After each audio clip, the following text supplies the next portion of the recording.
All right. All right. How you doing, buddy? I am doing well. Yeah? These are my favorite episodes. They get the least amount of listens when it's just the two of us. Well, I feel like, too, though, I mean, we've had enough people. Like, we get tired of people quickly, so it's nice just to be with each other for a change. Yep.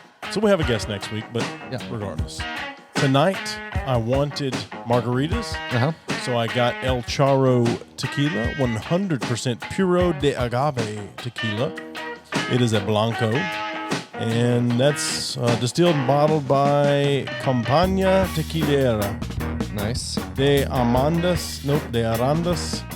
Yeah, whatever. I'm not reading the rest So of it. I feel like Product of Mexico. a good drinking game would be anytime 40%. you say regardless, somebody takes a shot.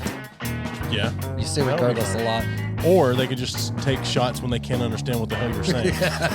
People will be drunk. Drunk as fuck. Did you see the... Or anytime I misspeak or say something complete, like use a wrong name in a Right. situation. Yeah. Did you see the drinking game that was going around on like Twitter for the debates? No. It's like anytime Trump says huge or bigly or something like that, take a shot. If Biden says malarkey, take a shot. Just a bunch of shit. Like I love these. All right, let's take a sip first. By the way, you have more in your cup than me, but cheers.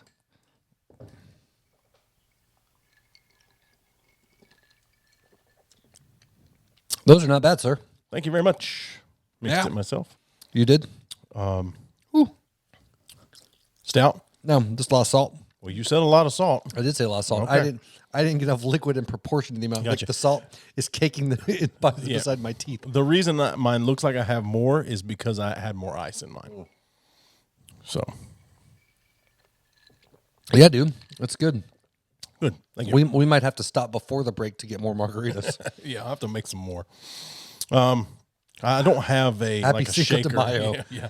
I don't have a shaker, like a mixing kit or whatever. So anybody wants to send us one, hit us up and I'll give you a P.O. box or something because I sure as hell don't want you guys to know my address. Right. There's a my company is doing, since we can't do get-togethers, they're doing an online like Zoom based something like that, but a mixology class We should totally be on that. over the next few And weeks. record that. Right. But so they're sending us these home mix kits with all Nice. the ingredients and shit that you need, and then it looks like a big Altoids box. I got mine in today. Yeah.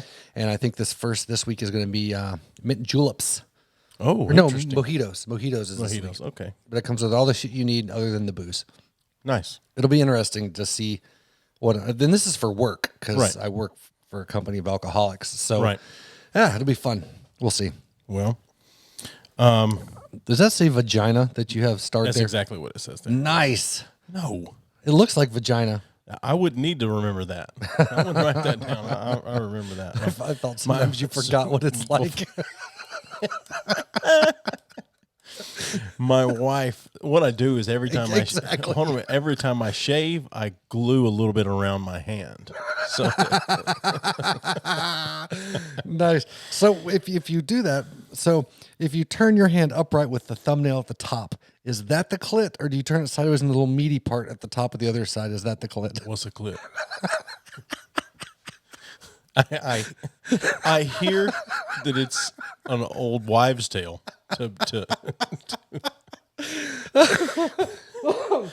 Oh man! See, this is why I love episodes where it's just the two of us. Right? So I would have asked anybody where the clit was. sure, I understand that, but you wouldn't get Would the you- same response. Like, Don, would you show me? Or you know that I don't remember it. I've tried to put it out of my mind, but that could have come up on the episode that we had to delete and take down. So maybe I don't know. It would have sparked a very interesting conversation. I Right. think. Right. All right. So yeah, how was your week? Was it good? It was all right. Yeah, Just a that's good. week, I guess. Aw. I was fixing to say something else. I know what it was. My wife said to tell you, make sure that I'm in a good mood when we're done. She said, what time is your boyfriend going to be here? And I said, should be any minute now. And about that time, I saw you drive by the window. Right. And I said, I think that was him. She said, good. I can have a break. Tell him to make sure that you're in a good mood when you come. Have you? Back up here. I always make sure you're in a good mood when you come. Back up here. You be in a pissy mood today? No, she just said that. And being snarky? No, I've done everything she wanted me to do today. That she vocalized that she wanted me to do. That's the key. That's the key. Everything she said she wanted me to do, I did. Today. Right. Well, good. Look at you. What a good boy. I was in Dallas last week, or for 3 of the days. Right. How was that? I hate Dallas, because it's like what's the way to put it? Like you think, oh, Texas, good Tex-Mex, good this. Dallas does not have like the quality of food that like Houston has. You have to go over to Fort Worth to get decent food. It's still not. It's still not Houston. But comparatively speaking, yeah. Because I feel like the further south and west you go in Texas, the better the food is. Dallas is just kind of there. But I don't know. It's not a bad spot. I stayed at a different hotel this time in a different part of town, and there was nothing open, no good food, nothing. So I was just like stuck. But I got there because I could walk closer, or it was closer to the place I was working to be able to walk to. Right.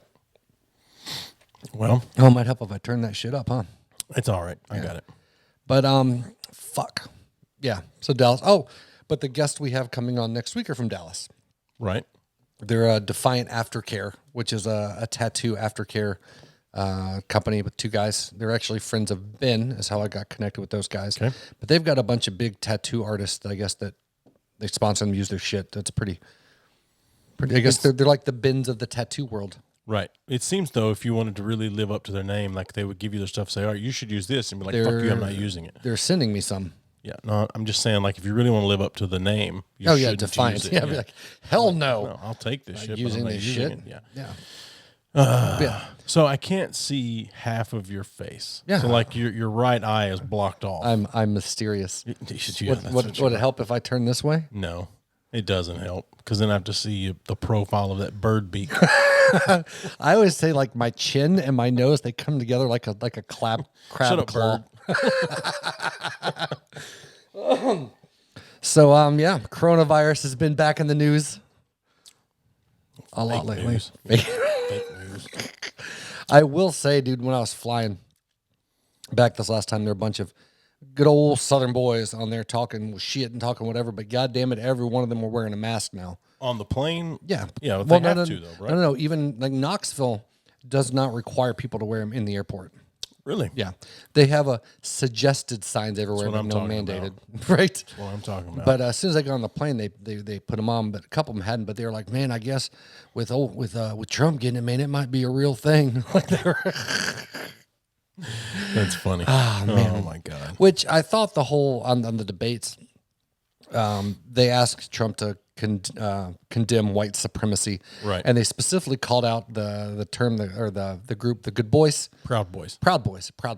Sorry. Well, okay, Good Boy. It doesn't matter. We'd like you to get it right. Yeah.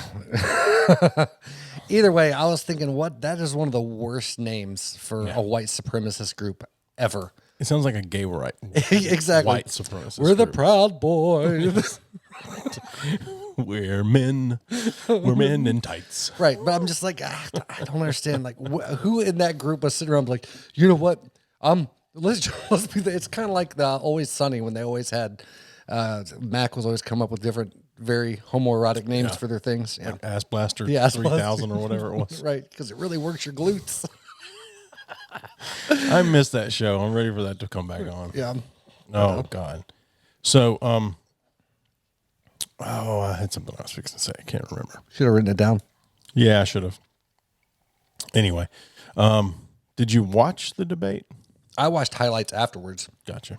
I haven't. It was wonderful. Yeah, I didn't watch it. And I haven't watched highlights. I've heard some clips from it, but that's It was a thing of beauty. Oh yeah. Oh yeah. Good. Highly recommend watching the highlight reel anyway. I wouldn't sit through the whole fucking thing.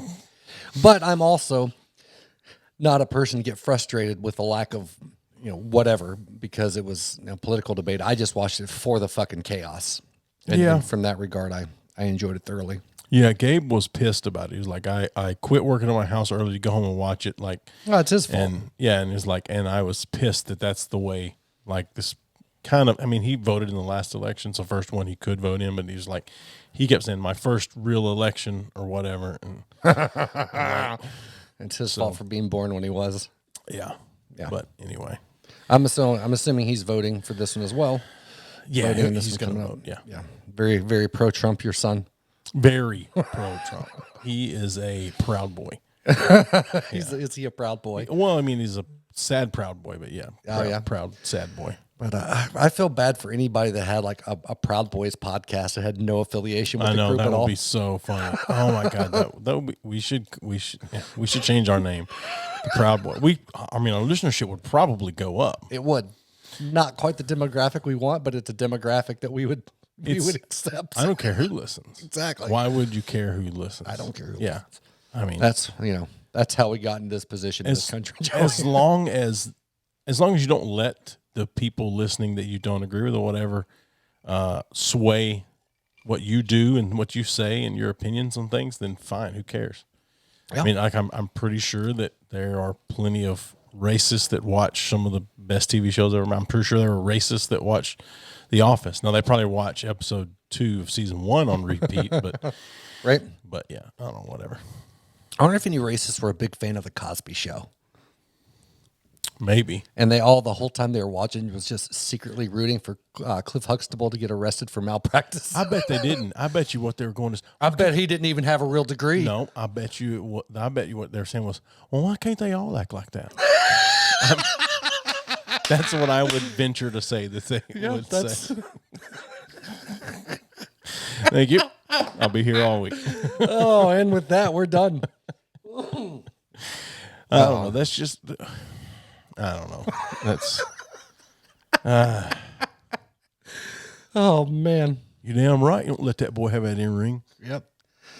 Oh my gosh, it is a weird thing because, and I was thinking about this with the whole Proud Boys thing when they were talking about that the other day about how, I mean, there are some very, very outspoken racist groups, obviously from all walks of various people groups, but you don't think of like racist when people are like, oh, those are racist people doing like normal people things. Right. You just assume that every waking moment is focused on doing things that are racist, right, as opposed to people that, sit around and, watch the Cosby Show or whatever the fuck else it is. It's a very odd thing to think about. Like they're like have other things that occupy their time other than hating minorities. Yeah, I think so. I mean, Hitler took a shit just like the rest of us.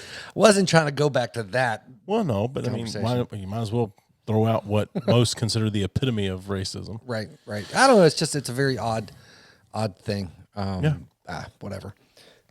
Now, do you think when people in the Klan have to take a shit at one of their rallies, do you think that they take the robe off to go into the outhouse, or do they? Or do they roll it up? Or do they? Well, let's say roll it up, lift it up, and tie it off around their waist, or do you think they pull it up and tuck it through the neck, like girls used to do their shirts? Right. I don't know. That's a valid question. Do they take their hood off when they do that? No, why would you? You don't think so? Well, maybe as you turn around, wherever the eye hole doesn't line up, you can't see where you're. I don't know. Maybe they have hidden ass flaps in the gown. They could, and perhaps they have really tall porta potties to compensate for that fucking pointy ass hood. Yeah, they could. I don't know. I will say, dude, one of the best skits dealing with racism was Chappelle's the blind white supremacist. Oh yeah, yeah, it was fantastic. I think it was called the black white supremacist. The black white supremacist, yeah. But he was a blind. Regardless, he was a blind guy. Yeah. Oh my god, that was so good. It was a great skit. That was so good. Anyway, so I had to go to the pharmacy this week, and I always just go to Walmart's pharmacy. I'm going to be there already. Might as well. Anyway, the woman that was like ringing me up or whatever and giving me the drugs. I noticed. I know it wasn't a woman pharmacist. Oh, come on. I don't even think we'll let her be a tech. What is this? 2027? Yeah. So she had a bunch of pins on her vest. This is Walmart. They have those blue vests, right? And she had a bunch of pins on her vest, and as soon as I saw them, I was like, "Oh no, she's going to try to talk to me because they're just like." Right. Which, by the way, though, I will say the Walmart vests they have now are way nicer than the ones they had. Oh yeah, for sure. There. Yeah, But this is the 1, 2, 3. There were more, but this is all I could get in a picture without being suspicious. One says, change your diet, change the world. Go vegetarian. This other one says, ask me why I'm vegan. If anyone falls for that, Jesus Christ. And then save lives, go vegan. Wow. So, yeah, and I thought, that's, Do you think she was a vegan? I think that she probably just does CrossFit and couldn't find pins like that That's fair. for something. I'm sure they make CrossFit pins that way. Yeah. We should I ask guess Ben. so. Yeah. Well, you were part of it for a while. For a whole month. That's a long time. That's a long time. It's a long time, especially in dog years. Dude, I've crushed this fucking margarita. It's good. Yeah. You should have filled these all the way up. I don't know what the fuck was up with that shit. Again, I don't have a mixing kit, so I just had to go with what I had. Right. And what's that to do with how full the glass was? Because what I mixed everything in was not big enough. Had I mixed another set, then it would have started. Why didn't you mix everything down. in individual glasses? Because you don't do that. You shake it over ice and then pour it over other ice. But if you don't have the shit to do that already, then just fucking make it the cup. I don't have the normal things to do that. I made do with what I had. Well, why didn't you make one, fill my glass up, make another one, and fill your glass up? Why don't you ever make drinks? Because I like drinking fucking drinks like a man, and I just drink them straight up. Except that you because you made it. This, Except you made it. And it's good. It is good. I love margaritas. You're I'm not also the them. person that has brought the shittiest stuff we ever had. Oh, absolutely. Ouzo, that even though it tasted good, like you brought that blue hypnotic. Yeah, that shit. did not taste bad. That's what I said. It tasted good. Yeah. I said even though it tasted good, but still. Yeah. Come on now. I have no problem I with like drinking straight If things. I'm drinking, I'm saying I'm not mixing them for you. Sure, I'll drink them all that. straight. Well, maybe it's because I love you more. That's probably true. You have a Coke over there. I brought you I'm a Coke. As soon as I finish that, then I'm drinking the Coke. They don't go together. Look, you got a little bit left in the bottom. You should strengthen it up a little bit. All right, you put a dab in there. Just a dab, you motherfucker. That'll work. Anyway. Yeah. Anyway. Great story, bro. So, yeah, I wasn't intending on that. We should start saying bro more. You think so? Yeah, bro. I don't think so. Yeah, bro. Come on. Or bra. Brew. Brew. Hey, brew. BRU with umlauts over the brew. I feel like you really enjoy saying umlauts. Well, I mean, it's how many people do you know that uses the word umlaut correctly? Not umlaut. Like how much do you like pussy? Umlaut. Umlaut. That nullified the good joke I had earlier. Yeah, it absolutely did. So I've been watching this. I quit. I've been watching this docuseries on Apple TV Plus called Long Way Up. Mm-hmm. And it's Ewan McGregor and his best mate, Charlie Borman, taking a motorcycle trip together from the very far south tip of South America. And they're riding motorcycles in and out of Chile and all those places. Boring as fuck. All the way up there. So they're riding all the way to New York. They're riding all the way to LA. Okay. Again. So it's like I enjoy it. But I enjoy like Top Gear and Top Gear is awesome and all that kind of stuff. So it's somewhat similar to that because there's a lot of tomfoolery and things like that. Jesus but Christ. Yeah, there's a lot of malarkey going on. Sometimes I hate you so much. No, and I say things because you're a goddamn 80-year-old man.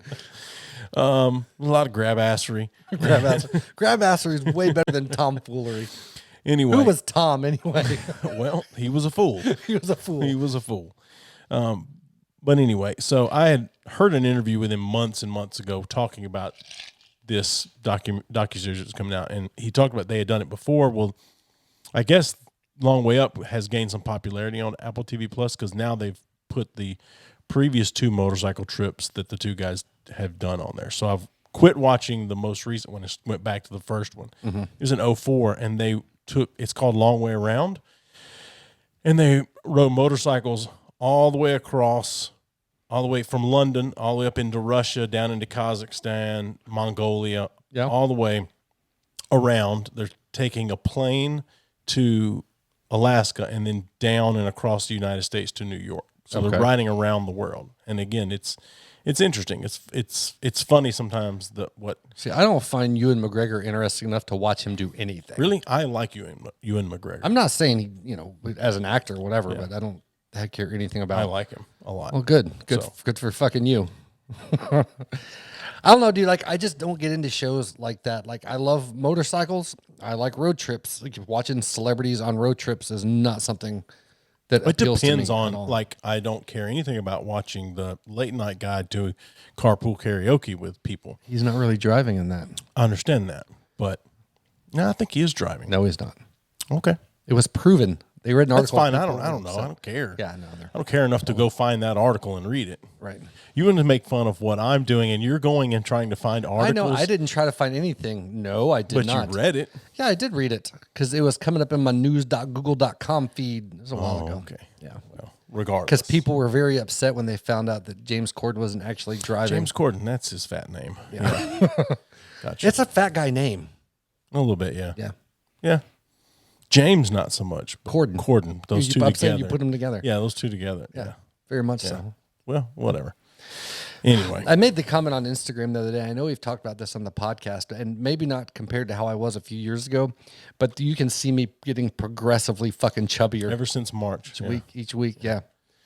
Like I'm almost to the point of like suicidally disgusted with myself again. So I might start hitting the gym here pretty soon. Sure. Yeah. I'm sure you will. I will. You know me well enough to know, like, I get to a certain point and I'll lose some weight and then I'll get fat again. I mean, it's a cyclical process. Mm-hmm. But just like you do. Yeah, it's been a long time since I lost weight. Our weight loss challenge was the last time I really legitimately lost some weight. Like, I lost a little bit of weight before. Yeah. But whatever. Yeah, I need as it's getting cooler, I need to lose some more weight so I can fit back into my cool red hoodie. Yeah. So but whatever. But I think it's funny, though. I mean, we carry our weight differently, but we're still both getting to the age that, like, our midsections are just so much larger than, like, our lower sections. Or there's no proportionate fatness. Like Patrick Starr. Yeah. Yeah, it's just like this big round tube with, like, toothpicks in the bottom of it. Yeah. No, 2 toothpicks and a gourd. That'd be a better description of it. Wasn't that a Beck song? Yes. Okay. I thought so. I don't know. Whatever. What have you got? I've given you a lot. You haven't given me anything. You've been rambling about stupid shit that nobody gives a fuck about. Well, I've got an article for you that I wanted to bring in, and I mean, we're really, really early in the episode to be breaking this shit out. I didn't know that we were doing news now. This isn't news. Okay, well, this has nothing to do with news. All right, well, it's an article. Okay, and this is from Cosmopolitan. Okay. And this is 11 telltale signs of a real man. Oh. So this is from a lady's perspective. What a real man is. All right. Number 1, he offers to go buy tampons when you run out. Boldly carrying a box of tamps to the cashier does not emasculate this fair gent. No, ma'am. Sure, that doesn't bother me, but I don't offer to do anything. If I'm going to the store, I'll say, "Does anyone need anything?" Right. I feel like not being embarrassed by it is a sign of being a mature adult. But like, I need to run in every day and go, "Hey, you got a tampon?" Right. Exactly. Can I go get some for you? Yeah. Yeah. I'm a real man. Like if I know my wife's, on the Menzies, I'll give her a shout and be like, "Hey, I'm at the store. Do you need me to pick anything up?" Sure. But, because I'm already going to the store. Or if she's like, "Hey, I'm out. Would you mind running and get me some?" Sure. Absolutely. But it doesn't cross my mind. Just saying, "Hey, do you need some tampons?" Right. Well, I don't. Is this a heavy day? I don't keep inventory on what her tampon stat. Well, my wife. See, the way I look at it is, it's a natural thing that women go through. Mm-hmm. For us to keep tabs on it is sexist. That's how I think of it. All right. We should just act like it doesn't happen because it's fucking gross.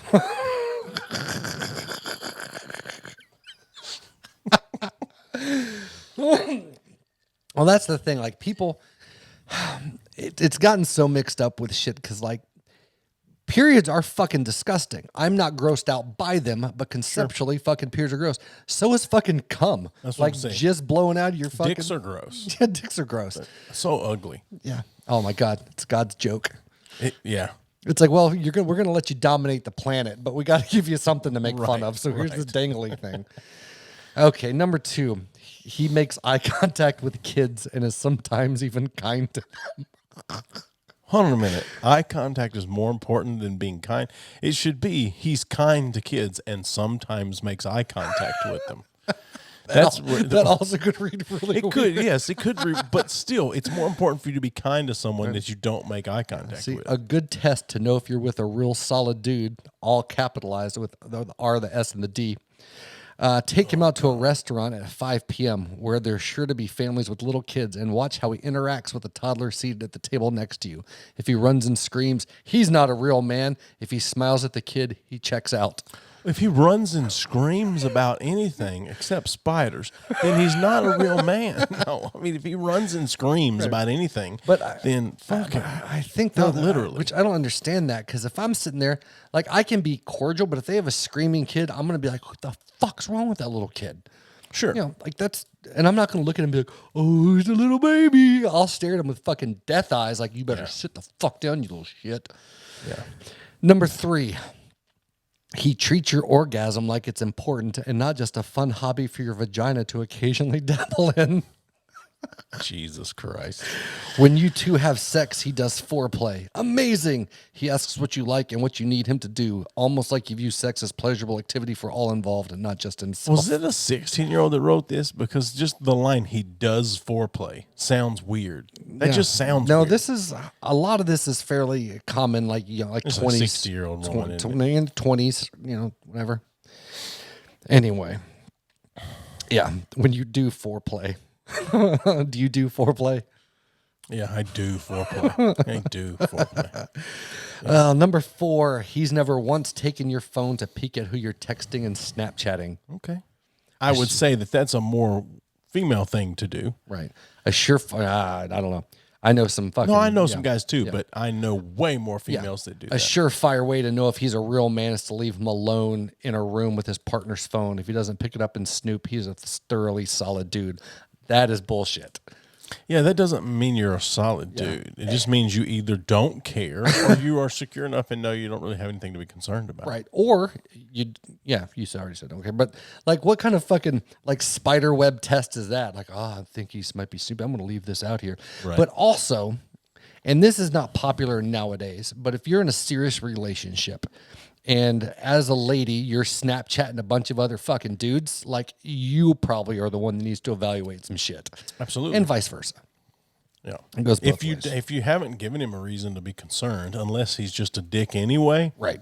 he's not going to do that. Yeah. But but people are, I don't understand the mindset of people that legitimately stay friends with all their exes now. Yeah, that is weird. And not just that, but like, they'll hang out and they'll still text back and forth. Like, no, fuck that. I don't get people that legitimately stay friends with their friends. So, I mean, But I don't know. But then they have this problem, like, oh, he doesn't listen like all my guy friends, like, because every one of your guy friends wants to fuck you. yeah, that's the thing. And accept people, that. a lot of females don't want to accept that Yeah. or believe that or whatever. But yeah, Well, I've had this argument before that it is impossible. Like, a true platonic relationship does not exist. right. It's an impossibility. Almost every guy, and there's outliers, but almost every guy, if you're friends with a female, females, if you're friends with a guy, just hit on them, ask if they want to fuck, something like that. Just see how quickly they get to the house. Absolutely. And then when they get there, say, first, I need you to go buy some tampons. And then you'll find out because you're a real guy.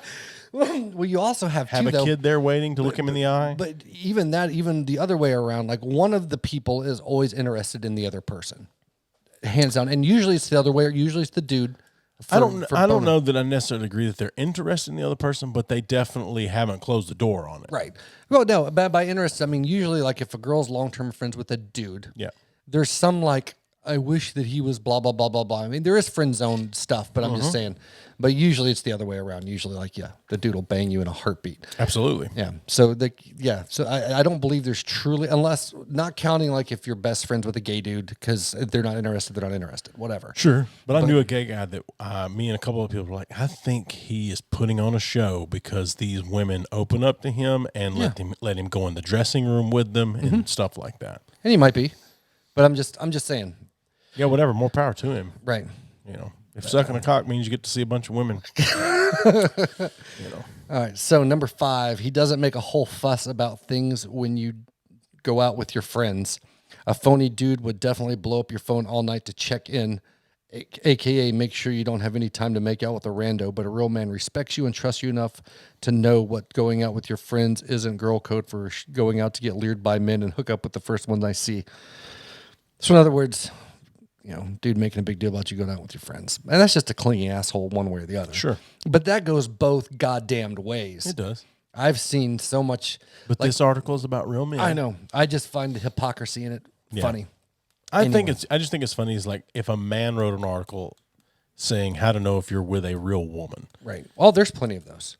Yeah. Which I meant to get you. I need to get Amanda to send it to me. This man's conference is being held. That's funny. Oh my God, it's amazing. I think my thing is like how mainstream though are articles like that. They're always in some crazy right wing something or on the 700 Club. Yeah. Number 6, that time you talked about how your ex was a total garbage monster. He listened attentively and asked thoughtful questions. Like how big was his dick? Right. He didn't tell you to stop comparing him to your ex or try to sympathize with the dude who is objectively terrible to you. This real man listened like he actually cares because he actually does care. It's incredible. Well, I mean, here's the thing. If you're just complaining about your ex, then why would it... You're an idiot if you're taking it personal. If there's legitimate comparisons going on, then I could see that bothering someone. Absolutely.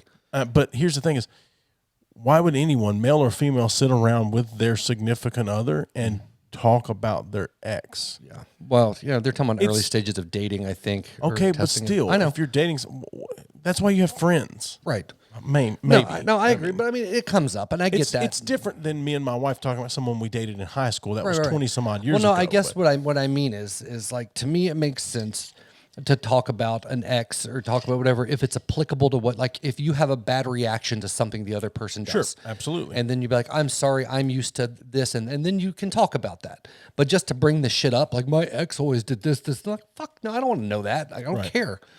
And vice versa. Yeah. Well, because how long if were you're you guys always together? 5 years? All right. Taking note. Well, because too, if you're always talking about your ex, either way, like you're getting compared, whether they'll admit that shit or not. Like if it's always coming up, then you're being compared in one way or another. You're being compared silently anyway. Yeah, true. Male or female. It doesn't matter. Number 7, he does the dishes and performs other household tasks. A real man understands that gender doesn't exclude you from certain activities like rubbing some soap bubbles on a plate. Soap bubbles aren't gendered. That's interesting because I do things like that. Mm-hmm. And my wife is the one out of the two of us that has hard and fast rules of that's a man's job. Right. I've never heard her say what a woman's job is. Never said that before. Yeah. I'm the one that cooks and does the dishes. And right. Takes up the garbage because the garbage is a man's job, according to her. Of course. So I find it funny because in a marriage, absolutely. Or maybe if you're living together, because that's just equal taking care of the place.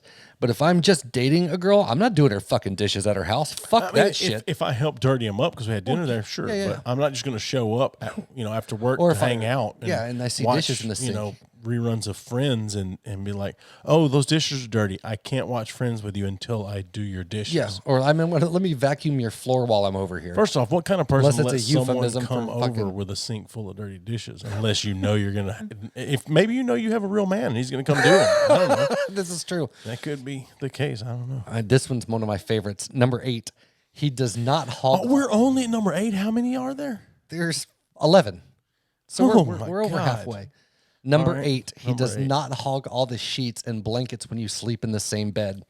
It could be that not real men are cold-blooded and need to keep wrapped up in a ton of blankets to keep warm, leaving you out in the cold. But probably the case is they just don't know how to position themselves for sleep in a way that doesn't result in being a nocturnal asshole. Real men share. Fuck this cunt. Because here's the thing. You can't control what you do while you're sleeping. Well, according to this, you have to position yourself. But that's like someone having a dream that their significant other's cheating and then waking up being pissed at the other person. Right. It's fucking insane. Real men share, Joey. You share those blankets. Yeah. Well, I share the whole bed because I don't sleep in the bed with my wife. Right. So, and when we did sleep in the same bed, I had my own sheet. She had her own comforter and electric blanket. That's how you handle that. And that is how you handle it. But I mean, if you're going to get pissed at something that somebody does while they're sleeping, fuck off. But according to this, they don't know how to position themselves for sleep in a way that doesn't result in being a blanket hog. Oh my God.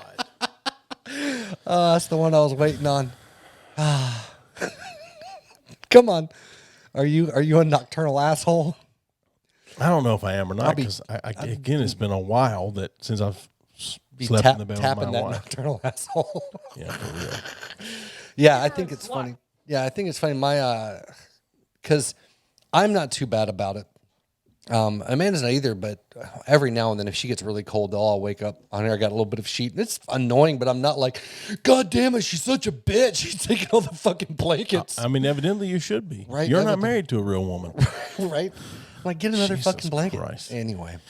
And men are notoriously, like, I have found that women are worse for, like, kicking and throwing bows. Men will roll and take some shit, whatever. If the woman had fed her man enough at dinner so that he was weighed more, he would be hotter and not hog the blankets. There you go.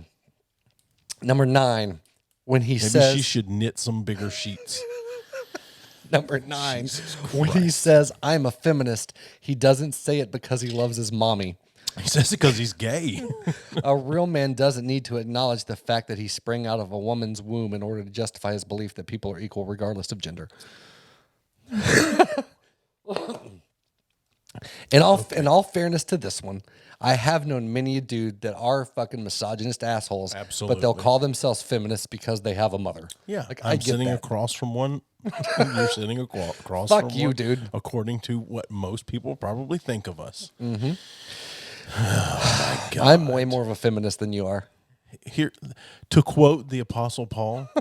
Fuck that shit. No, to quote the Apostle Paul.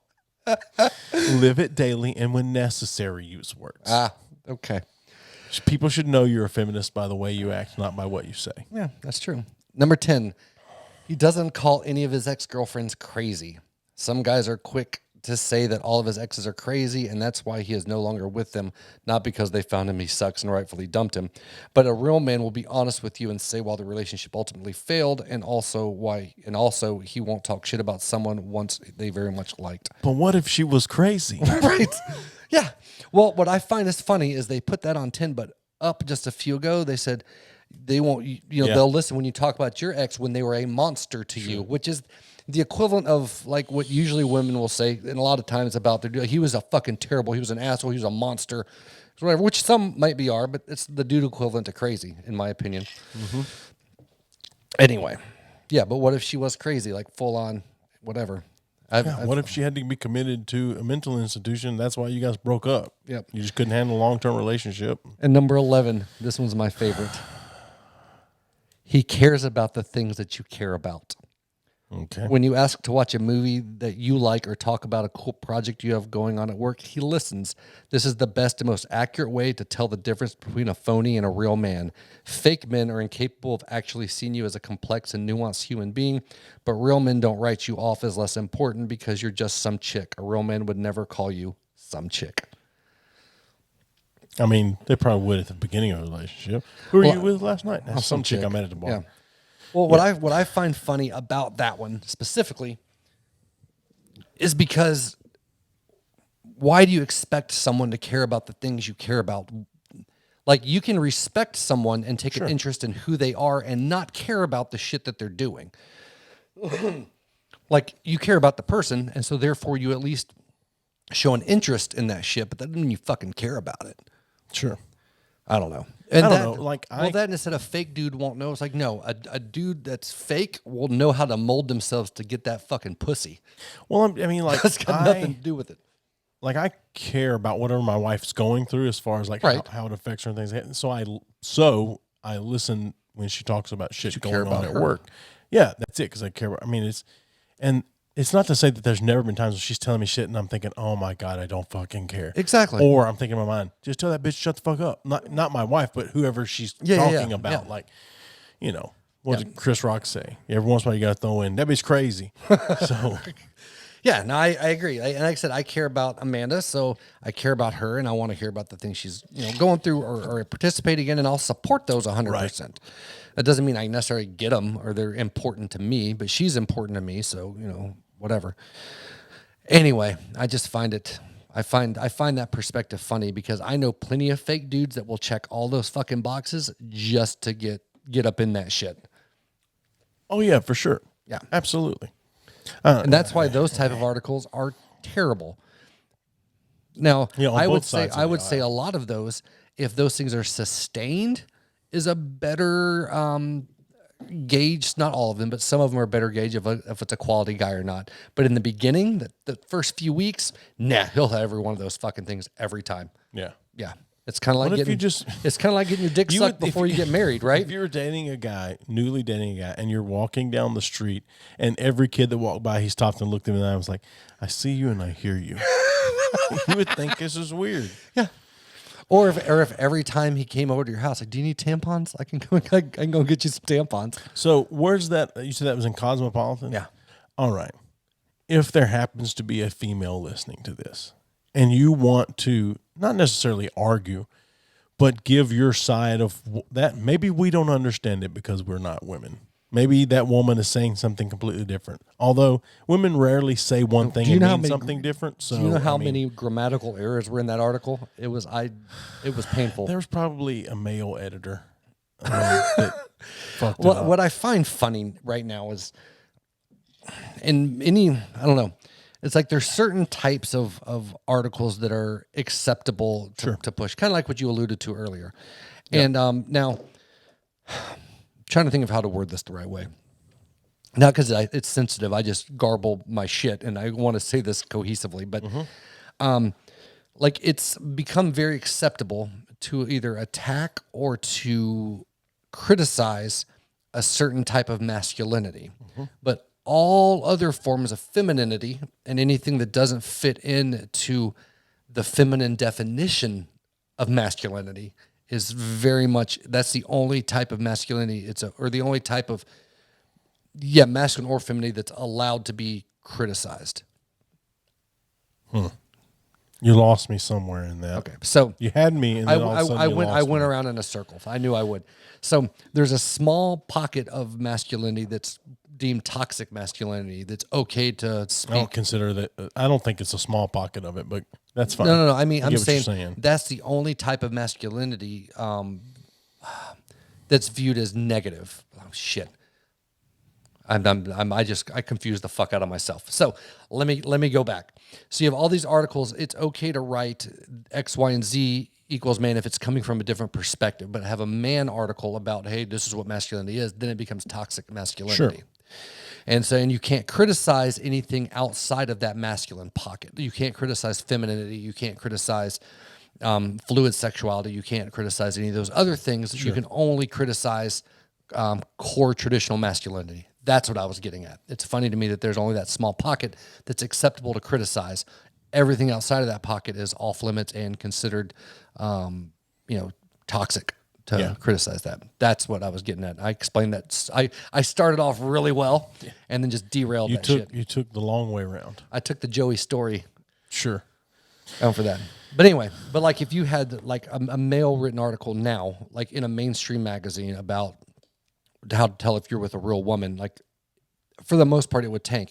If you had it would never be released by a mainstream. Or if you had a male written article about this is what real men do, and it was about fucking like chopping down trees and fucking cutting animals' throats and shit, like being a provider, right? Like a woman, you need to take care of your woman and do this and that. Well, just even the term "your woman" is problematic, but the term "your man" isn't.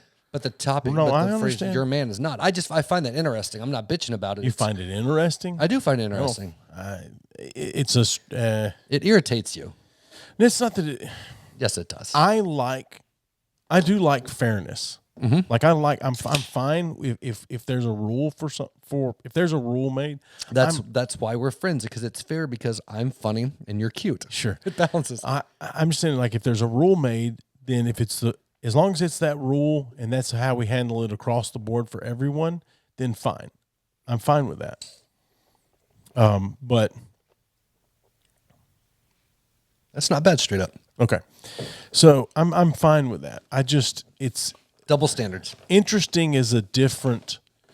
I would have probably used the word interesting, but I didn't mean it by what the definition of interesting is. I mean it actually interesting to me. I find hypocrisy and those weird, uneven uneven dichotomies from that to be sense, very absolutely, interesting. I do find that interesting, but I find it more maddening than anything. Okay. I mean, see, to me, it's funny because you can trace it back if you're willing to study the sociology behind the whole thing, right? Like how this came about, and for better or for worse. But it's really because people get so defined by this. I mean, you get dudes that, not this article, that define who they think a man should be or what they not like. It starts from their fathers or lack of fathers, whatever the fuck it may be. But then they get into a place where I'm speaking more for younger, some our age, but mostly younger, that are so plugged into different types of social medias and different types of circles that are incredibly liberal, and not in the political sense. Liberal, I shouldn't even say liberal. What's the word I'm looking for? I guess liberals, like I consider more politically, but open-minded? No, woke. Whatever. Not even woke, but people that are like that whole, you say they're so open-minded, they're closed-minded type of thing.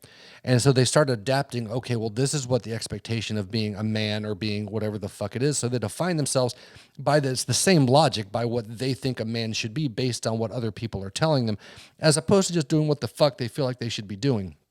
And, you know, because to me, there's a balance, right? Because some of what's considered toxic masculinity to me is a very core part of being a fucking man.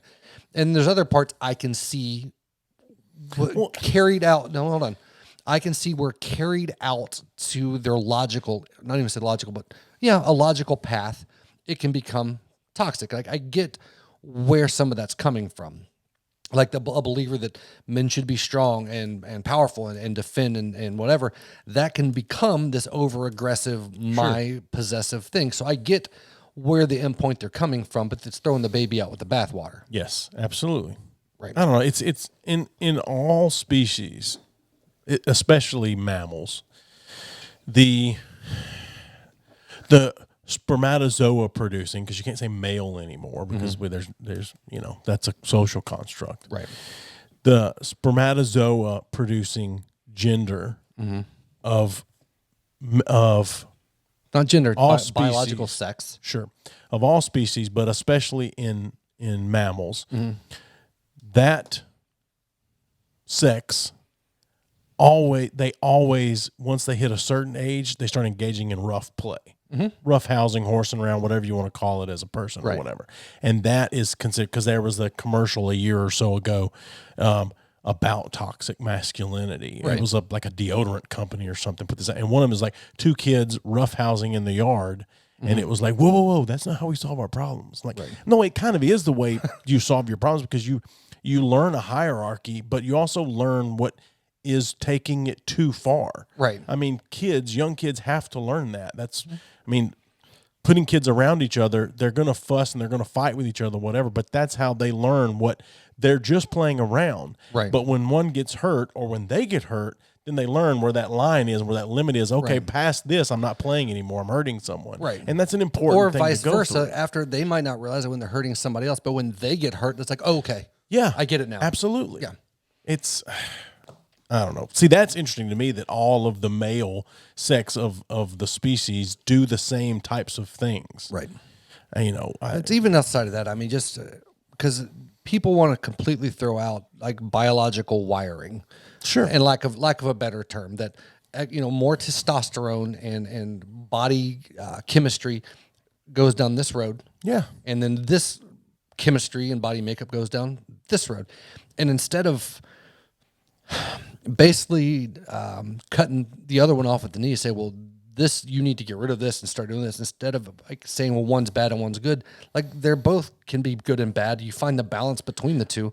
And I get that there's a lot of, I guess they're both important. They just have different functions. Sure. But to me, because it's biological, that's the same as telling someone that is gay. I mean, we've accepted for the most part in our society, for the most part, you do have groups of people. They are the minority now, I think, that have accepted that homosexuality is a biological thing. Right. It's not to say that, because there are people that have admitted that they just decided. Right. What was a woman from Sex and the City just said, I had bad relationships. I just decided I wanted to be with women. Yeah. that happens and whatever. I don't care. But it's, to me, saying that these inherent biological things that any sex goes through, that is, you can't control it, is biology. Right. Saying it bad is no different than really telling someone that's gay that's bad. I mean, it's a biological thing. They didn't choose it. It's just the way they were. Well, I think they're talking about not necessarily the biological functions, but then the way they manifest and the way they turn into behaviors. Yeah. You know, and I get that. And there has been, like, there's a lot of negativity with the patriarchy, so to speak, that's happened as far as sexual abuse and, you know, the domineering thing and like the Weinsteins. I mean, that's a really common thing with people in power. Definitely abused the power. Yeah, yes, absolutely. For sure. But that's taken that pendulum swings, right? So that's gone that all patriarchal type of manifestation is a bad thing, or any type of male-dominated whatever. But the thing is biologically speaking, and this dates back to whatever, with that testosterone, like, it makes you inherently want to, like, fight and conquer and own and possess. I mean, that's part of that testosterone aggression that comes with that. I think the problem starts becoming in, though, with a lot of the traditional shit, as men don't do that. Basically, the suppressing any of the feminine side. Yeah, right. Absolutely. Instead of it being able to embrace both, and like, okay, like, human beings, like, as a male, like, you have more. That was gnarly. Oh, that was that I thought came out of your asshole. But they have, but you have one, like, predominantly, like, masculine part of you, but then you have a smaller or more minor feminine. And with women, it's the opposite usually. And then I'm painting with a broad brush, but a lot of times as dudes growing up, like, you're taught to really emphasize the masculine part, but completely ignore the feminine part. And that leads into some dangerous ground, because then basically anything feminine is wrong unless you're controlling it. Sure. And that feeds into, like, okay, so you control women. It's this, you know, the whole thing. And you might not agree with the psychology behind that, but I think that's... No, I think I do agree with that. I mean, I think it's, go back to when you said throwing the baby out with the bathwater. It's like, that, I mean, it's strange that we've reached this point in society where a lot of people, at least the loud group, it's all has to go. Yeah. Like, and I think it's the loud group for sure. Cause you talk to a lot of women and they still want, to some degree, especially in the South, a man. Yeah. Especially in the South. But I mean, like, there's toxic masculinity, and yes, there are men that abuse the power that they have, whether it's a power in business, and I think power there is a type of rape culture, and I hate that term. Absolutely, but I would say there's some of that, but I don't agree with. I mean, that's a completely different conversation. Let me go back to what I'm talking about. So, just. The quote "toxic masculinity," because so much of masculinity is called toxic now. It's like, toxic masculinity built fucking bridges and made roads in this country, and that's how we kind of built this country. It's not to say that men didn't abuse power; they absolutely did. But you have to, you can pinpoint the abuse of power and things like that, and work on that, and keep the other shit that is a good thing. Right. I mean, it's just, I get so, it's so maddening that I get to the point where I can't think straight about it. Like, I can feel my blood pressure. But if you flip the other side of that, right, with females, is dudes don't like the masculine side of females in a large way. I'm not saying you don't or I don't. I'm just meaning, like, male species, especially in the South, don't like a masculine side to a woman. And that feeds into socially, like, growing up, that women are expected to be property, and their job is to please men, and then their job is to support a family, and there's no room for the masculine side of them to survive, just like there's no room for a dude to cry for any reason. Like, I still come from that. Like, I don't fucking cry. Like, I haven't cried maybe twice since I was, like, fucking 10, you know, and that's just whatever. And that's some of that. And I don't feel like that's necessarily has been bad, because I don't push that onto other people. I don't, like, tell my kids, you need to suck that shit up. But I try to find a balance. There are times I'm like, you need to suck. Yeah. Right. But, I even believe, like, I've told this to my oldest, because he's a little more emotional and stuff, but he's done a lot better. Like, I've taught him, like, it's okay to feel your feels, but when it's go time, you suck that shit up and you do what you got to do. Like, you can cry in your fucking room later, but right now, handle your shit. And then when you're alone later, do what you got to do. Be emotional about it if you need to. Yeah, and there's nothing wrong with talking to people. There's nothing wrong with, I don't feel like there's anything wrong with seeing a psychiatrist. Hell, I see a psych. But there's a time Like if you have to provide for your family, and there are certain aspects of mental illness that you cannot control. Not saying that you can have a full grasp on everything, but there are certain elements to it up to a point that you've got to learn to, like, you can't just take a mental health day. You've got to suck your shit up, and you've got to go take care of what you got to take care of. And again, certain things get to a certain point. I get that, and I'm not talking specifics. I'm again broad brushstrokes here. But like, I mean, their depression can get to a point where you can't get the fuck out of bed. I get that for sure, but it is possible to fucking press on and take care of your shit, like most of the time. Yeah. And again, that doesn't apply to me if you have fucking psychosis and you're hearing voices and shit like that. I mean, that's a whole different story. Sure, but if you're just down or you're anxious or you don't want to be around people that day, you fucking go to work. I agree. You know. And not even with a family. Like sometimes, like just to be a functional member of society, you've got to fucking quote unquote man up and get some shit done. Like Amanda used to always say, I got to put on your, she used to say this to, she's taught the lyric, you got to put on your big girl panties and you've got to fucking go do this shit. I mean, it goes both ways. You know, it's just not, I don't know. Like you can, if shit's hitting the fan is when you've got to fucking buck up and deal with stuff. Like in my opinion, anyway. Yeah. Oh, well. It's toxic, though. Yes. Like Brittany. Yeah.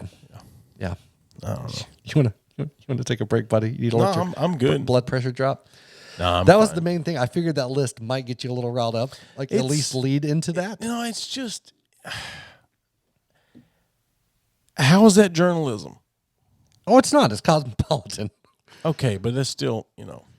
I mean, but I think it's funny because a lot of people listen to us, and depending on, you know, no, I'd say a lot of people, but no. I'm saying a lot of people, if they listen to us, taking a lot of out of context, we sound like pretty big shitty assholes.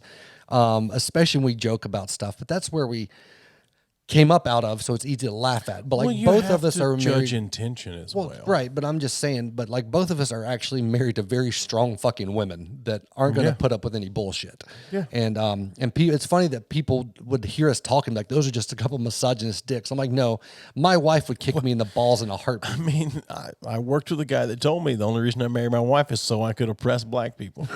I mean, like, it's insane. Well, I read that Bishop Talbot Swan dude. Yeah. Like he said that once. Like if you're a white man married to a black woman, it's because you're racist and want to suppress African Americans. I'm like, that's fucking crazy, man. Yeah. Whatever. All I know is I'm going to be 40 soon, and everything changes once you're 40. Like you're an adult. Yeah. Everyone listens to you. You can immediately start getting cancer. You're eligible at 40. I have to. You can wait till you're 50. I have to start at 40. I'm not going to prostate exam unless I have prostate issues and peeing. I will never have a prostate exam. Why? I don't care. Well, I mean, why would I want to go and get like a fucking get all shit all riled up in my asshole? I have no desire to do that. No, I understand that. I have no desire to do that, but prostate cancer is one of the easiest cancers to treat and be done with. Like, I don't care. It's fine with me. I will get the prostate cancer and I will die. I don't believe that, but that's fine. I guarantee you, unless it comes up in some random fucking thing, then I will not go get a fucking prostate exam. Okay, that I can believe. Yeah. That you won't get a prostate exam. Yeah, no. But I believe if you got prostate cancer, you'd take care of it if it was an easy route. If it was an easy route, for sure. Yes. I'm not going to suffer. I will take drugs. I will take so much drugs. Sure. Yeah. And if they won't give me enough drugs at the hospital, I will buy heroin laced with fentanyl on the street. Well, I'm just like, if you have your prostate exam, I've said it a million times, if you have your prostate taken out, you just bust ghost loads all the time. It's just nothing comes out. It's just ghost loads. It's just, yeah. I still. No cleanup. Right. Oh, did you read? And I need to find the article. It was a dude, I believe it was in Florida, came back and shot his proctologist in the face, killed him. I think I heard about that. Because he came during his rectal exam.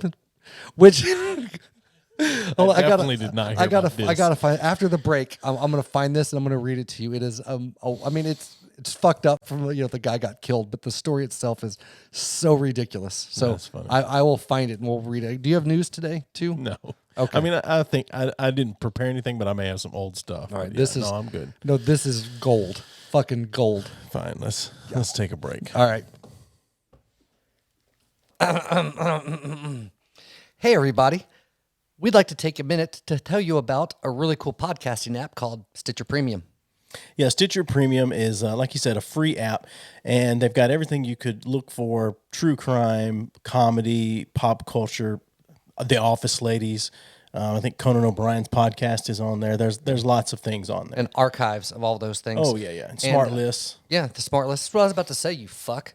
Smart lists basically will watch what you're listening to, or say listen to what you're listening to, use some fancy algorithms, and make recommendations on shit that you already like. Yeah, so if you go to Stitcher.com/premium and use the code B3F, you can get a month free. So it's $4.99 a month, or $34.99 if you pay for a full year. But use the code B3F and you'll get a free month. Check it out. Jesus Christ, man. Hurry the fuck up. Hey. Are we back? Let's cheers for another round of margaritas. Those look much more tequila-y than the last ones. And they are. That's twice as much as the first time around. So. Right? Yeah. Twice as nice. Yep. Yeah, man. So, actually, let me do shit. this. Well, I'm going to do the story first. You said you had any news stories that you want to pull up? No. I don't know if I have any old ones or not. Okay. Well, I just have one. And this is from September, so it's not like a new news story, but I just remembered when we were talking. And I even questioned the legitimacy of this story a little bit, because if you look it up, it only appears on like a few sites. It's not like widespread. But this one's in Mandatory, which is a legitimate site. So either way, it's a hilarious concept. Okay. So nobody likes going to the doctor, especially for prostate exams, but we don't hold that against the doctors themselves. Then again, we're not from Florida. And one man from the Sunshine State didn't like how his appointment went with an MD and shot him. Let's back up. The patient's name is Milo Johannesson, and he's a car salesman in Jacksonville. The dude's beef, his doctor gave him an orgasm during a prostate exam. Nice. Apparently, this isn't unusual. The prostate is like a male G-spot, and it carries semen, is very sensitive when it is touched and massaged, so you get an orgasm with almost no effort, the You just have doctor to pay explained. extra for that. Yeah. Johannesson is said to be deeply homophobic, though, so he must have felt unmoored when the doctor... Is he the one that shot up the nightclub in Orlando? No. Oh, okay. That dude, no. Anyway, accidentally shot his wad during the exam. I understand that Milo was shocked by what happened to him. An orgasm meant something sexual had taken place between us, and he had became very aggressive, the doctor said. Johannesson ordered the doctor to apologize and say no homo, a phrase the doctor was unfamiliar with. He tried to calm Johannesson down, but the homophobe pulled his gun and shot him twice in the chest at close range. The doctor has fully recovered, but Johannesson has not been heard from since. What we don't get is why he didn't just appreciate that his procedure was not only painless but pleasurable. You know it's Florida if you're carrying a gun into your exam. Right. Yeah, so like I said, it could be a completely made-up story, but the way it was written was... It's Florida, I doubt it. Jesus Christ. You fingered my asshole and made me come. You better fucking say no homo. Here's the thing is, I guess, by that logic, if the doctor never said no homo, that guy's gay. Yeah, absolutely. That guy's gay. Yeah, so the article should read gay man shoots doctor. I read another one. The one I originally read was a little more detailed, and it said basically the guy would make people say homo whenever they accidentally touched him. So this was like above and beyond. Oh, my God. Brother, you got to say no homo, man. Right. I mean, that's what I make dudes say whenever they finish sucking my dick, just so I know I'm not gay. Ugh. Yeah. I mean, after they swallow, of course. Oh, for sure. So.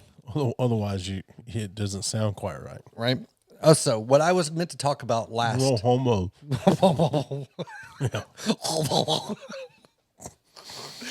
Oh, shit. So if for a good joke, what you do is you pull your dick out. You say no homo. As soon as they start, you shove it right back in there. So it's no homo. What was that? Couldn't hear you. If you say no homo when you're sticking your dick in the mouth, does that clear you from being gay and just make them gay because they're the ones sucking your dick? Yeah, I think, well, hold on a minute. No, because by that guy's logic, the doctor had to say no homo. Right. Why didn't the guy just say no homo then, by what you're saying? Yeah, when he came. So by that guy's logic, The doctor saying no homo clears the man that came. Right. So if you're sticking your dick in somebody else's mouth, they have to say no homo to you. Okay. That's fair. Huh. Yeah. Okay. Yeah. Anyway, I just think we should, if you have to say no homo, then when there's You're probably homo. No, when there's intent behind it, you should have to say so homo. It's like, dude, you touched my hand. So homo, bro. Right? I like it. Yeah. Gay people need to take that back. Need to take that away and start saying so homo. Right. So homo. Yeah. So homo. They stole the rainbow from Noah. Jesus. They stole it from Jesus. You get that straight. Well. Oh my God. Oh, I told you my sister asked me if I was going to hell, if I died tomorrow, if I'd be going to hell or not. Did I tell you this? Yeah, you did actually, because you said she sat me down. We had a conversation. she over asked my you if you're mortal Christian soul. or something. And you said you tried to give her your answer, and she kept on, and you said, "Okay, well, by your standard, that you're the Holy Which Bible is what or she whatever, goes the biblical standard. yeah, the biblical standard." You're like, "Sure, by your standard, then no, I'm not." Yeah. Yeah. If you die tomorrow, will you go to hell? Yes. Yes, I would. And I'd be in goddamn good company. Hey, no pun intended. So someone asked me this week. They saw a post on Facebook of someone that is we know and are friends with. That's a devout Christian, and they posted something. I don't remember what it was, but they ended it with shalom. Okay. And which Yom Kippur was Monday. Right. Yom Kippur. Yeah, Yom Kippur. And somebody saw that and they said, "So is she Muslim now?" I said, no, yeah. Shalom is a Jewish thing. That's Judaism. Yeah. I said, "Oh, is she Jewish now?" I'm like, no, it's just Christians want to be Jewish so bad. They want to be the chosen people. Well, they want to be bad. the chosen people. They don't necessarily be Jewish because depending on the denomination, the Jews are the ones that fucking killed Jesus, man. Sure, but people think that some people think, not all people, some people think that you can consider yourself a Jewish person by being a Christian. Right. Not Jewish by race, but Jewish by religion. Well, they're grafted in. Sure. Yeah. Oh, that was something during the whole tirade of me being devil possessed in this podcast was told like, well, you know the Bible better than we do, and you still do blah, blah, blah. And I didn't, but I want to say exactly. Yeah. I know the Bible better than you do. Yeah. Hence, I've forgotten more about the Bible than you've learned. Hence, I'm okay with where I'm at, but whatever. Right. I wouldn't, content-wise, and I'm starting to realize this more and more, there's only a certain avenue of folks that are ever going to come on here at least at this stage, as a guest, because I would love to get like a devout, like either a very studied Christian scholar. Michael Brown. Like a Michael Brown. Oh, Jesus Christ, he would never come on here. No, I don't know. We'd have to agree to not curse. You think so? Yeah. That's interesting. Yeah, 100%. He won't even have a conversation with somebody that's talking like that. Because he would claim it as being disrespectful towards him as a guest. Okay, that I can see. Yeah. Oh, I can see that a little bit. But I mean, I'd love to have him on the podcast. Oh my God. He's a very smart, Yeah. very studied guy. Yes. I don't necessarily agree with everything he says. No, but not at all. He's coming from a sincere place, though. I will put it that way. And that's one thing I have at least like some of his stances, like especially some of the shit. I'm like, no, I don't agree. Like even a little bit, and like even offense is the wrong word, but stuff. I'm like, that's just some dick shit right there. Yeah. But I know him, not that we are best buds and hung out, but I've been around him enough in the past to know that he sincerely at least tries to walk in whatever the fuck he's talking about. He believes what he's saying and tries to live it. Yeah. And so that's I get respectable. That. Yeah.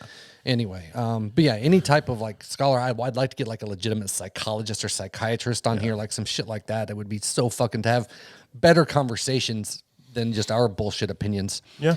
And because I have some I want to know some opinions on things that I never hear brought up in the church or pulpits or from anybody at all. We alluded to it. We touched on it a little bit with Reese when he was on, but not a lot. But anyway. No, you were too You covetous. just got me. Yeah, right. You just got me all riled up. I think we hit some common ground at the end of that, even or we didn't. I don't know. He might have kept where he was at, but maybe understanding more where I was coming from with that, or not. I don't know. I did think it was funny when he laughed, and I was like, "Well, I disagree with you, sir." Yeah. Yeah.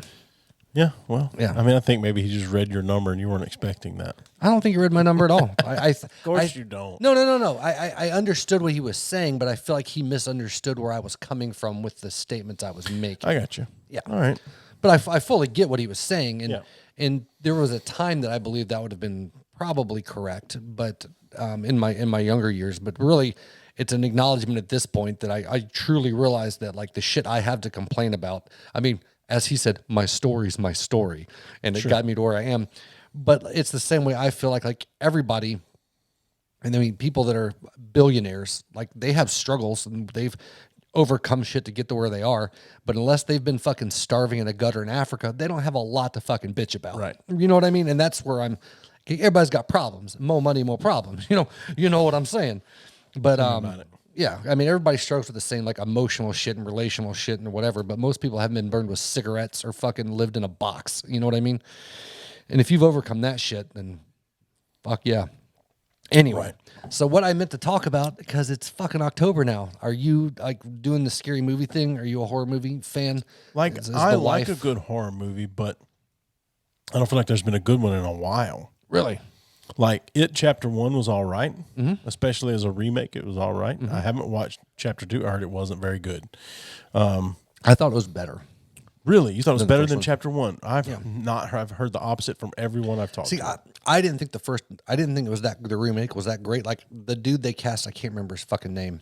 Yeah, I know what you're talking about, but The guy they cast for Pennywise was a great fucking Pennywise. yeah. But the movies were, and it was a lot more alluding to like sexual abuse and shit like that. It was darker for sure. Sure. But I mean, but that type of shit doesn't scare me. I don't find it scary. It's more of a sci-fi movie to me than anything. Yeah. It's a strange thing because, and I haven't seen the second part, but from what I've heard anyway, they still don't follow along with the book because the book is, and I've not read the book. I've read bits and pieces of the book, and I know about the whole turtle and fart and all that shit at the end of the book. It's weird. I mean, Stephen King was fucked up. Like no, but I'm talking about like he was like on so much drugs and things like that back then. But it's just weird that they don't do something like that. And follow along with that book all the way through like that. But I don't know. I mean, because an American audience for movies is much different than an American audience for books. And you have certain things that people will tolerate in books that they're not going to tolerate in a movie as far as profitability and selling the movie and shit. Like American moviegoers like most shit tied up with a bow at the end of it and not a lot of ambiguity at the end. And especially for the big mainstream release.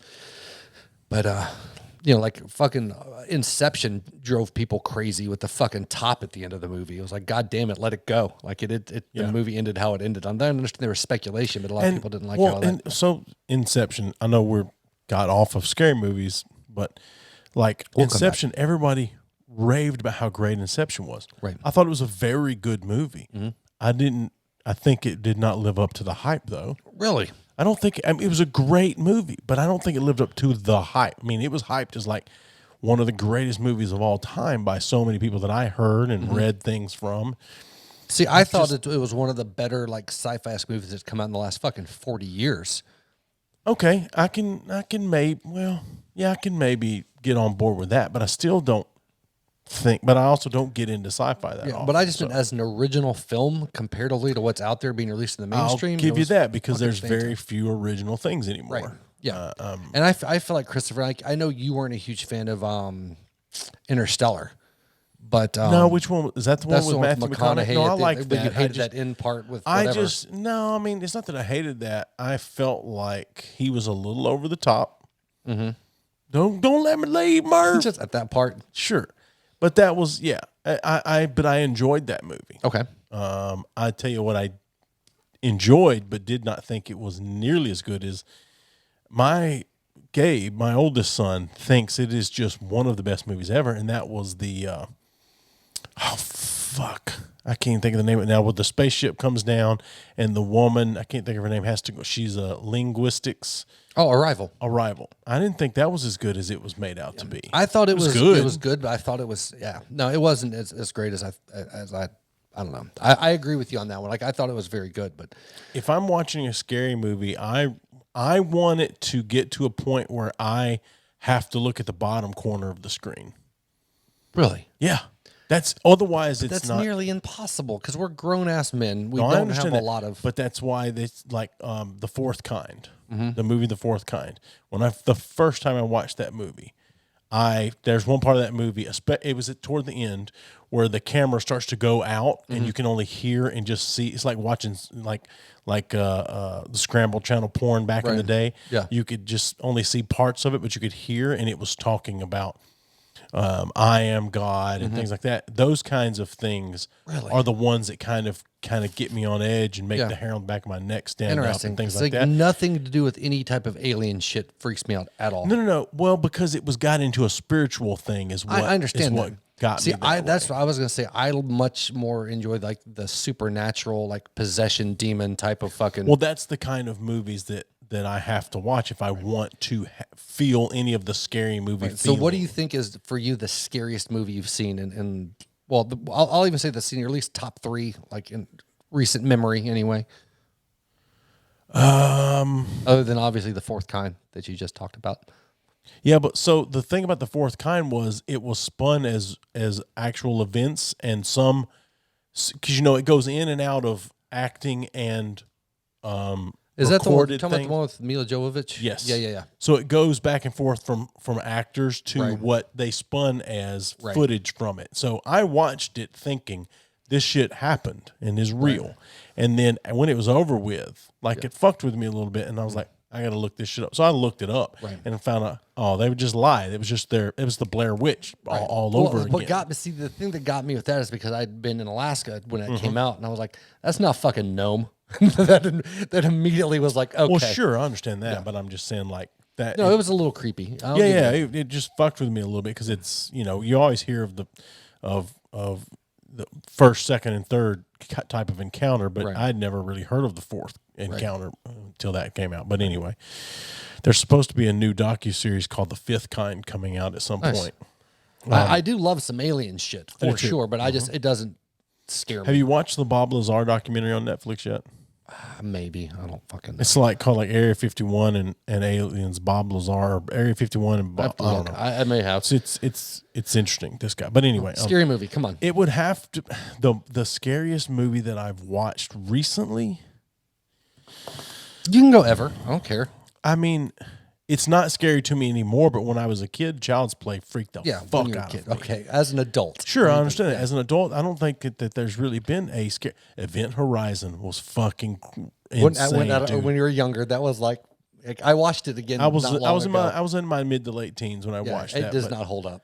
No, it doesn't hold up. I've watched it since then, but still, as At the a time. teenager, I was like, holy and especially shit. With how our effects were and shit at the time. Yeah, that movie, I remember after watching that, being the only one home, I had every fucking light on in the house, and then I was in the kitchen making something, and the fucking compressor kicked on in the fucking refrigerator, and I almost shit my pants. So when me and Matthew, my youngest son, watched The Fourth Kind together for the first time we both seen it, we watched it together, and this would have been 2015, let's just say. So he would have been 15 years old, Matthew. And we're watching it, and Gabe comes in. He's visiting from college, and he comes in, and it's close to midnight when we're watching this. Everybody else is in bed. Gabe comes in. He's high. No, we didn't know he was high, but he was high. And he sat down at a table behind us, and he gets on his computer to do something. And that scene hits, and she's doing the talking crazy. And I am no God here. I am God. Right. And, whatever. And he said, "Fuck this shit." And he got scared. His computer went outside. Nice. He still to this day, if you bring up The Fourth Kind, he's like, "No, fuck that. I'm not watching that shit." But anyway, Well, your wife's scared of aliens too. Yeah, she does not. She won't even watch Signs, which I think is a great movie. I didn't like Signs. Anyway, as an alien movie, it's not, but it's. No, but I don't watch it as an alien movie. To me, it was it was so raved and considered a classic, and to me, it was like one of my least favorite Shyamalan movies. Really? Yeah, I would almost say I like The Last Airbender more than that fucking movie. Oh my God. And even Jude says that movie's trash. I can't remember the last time a movie has scared me. But you also don't watch a lot of scary movies because none of them right. affect me. If there's a movie that comes out and somebody says this shit is fucking scary, have you watched? So you haven't watched The Babadook? Oh no, I loved The Babadook. It didn't scare me. No, it's a very tense movie though. It is a very tense movie, but I love The Babadook. Yeah. Sinister. I didn't watch Sinister. Ooh, try Sinister. But most of those movies, well, what is Sinister about? Hold on a minute. It's Ethan Hawke. Yeah. And essentially he's no Ewan McGregor. No. He's a writer that he writes about like murders and shit like that take place. And they move into the house where this murder occurred. Yep. And he's doing research on it. Anyway. I'm listening. Without giving too much of that shit away. But it's not so much like the ending. Like my thing with a lot of horror movies is the ending always disappoints me. Like because of how there's been very few horror movies that I can watch that they end and I'm like, oh hell yeah. Most of the time they can be great up until the end and I'm like, oh fucking shit. And so I agree with that. Sinister is a little bit like that. The ending. It's not a complete letdown, but it's a little bit compared to how it had a different feel to me than the rest of the movie. But but it's generally disturbing in places. To me, it was like I said, scary was the wrong word, but maybe I just don't know enough about that one because in different parts he finds these old videos that have essentially films of these murders that are taking place, and they're pretty fucking realistic. Like it's very disturbing. So anyway, I like that. Did you ever? How about Paranormal Activity? Did you watch that? I started watching one of them and it just didn't appeal to me. Like, how far did you get in? I don't remember. Okay, it's been a while, but I don't know. Like I said, you're not a huge scary movie guy though. No, it's because The Conjuring. I can't even remember if I watched that or not. But I am. I mean, scary movies aren't my favorite thing, but I'm not. I don't dislike scary movies. I just find most of them to not be scary.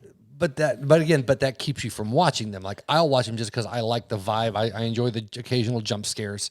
You know, I'm not a horror movie buff by any means, but I do. And like Amanda and I go through a kick, especially in October, and we'll just watch fucking horror movies the whole time. Now she's not a big slasher movie fan, like Halloween, Friday the 13th. You know, that type. I of like thing. Halloween. I enjoy that movie. Yeah, but I mean, but to me, those have never been like slasher films have never been that.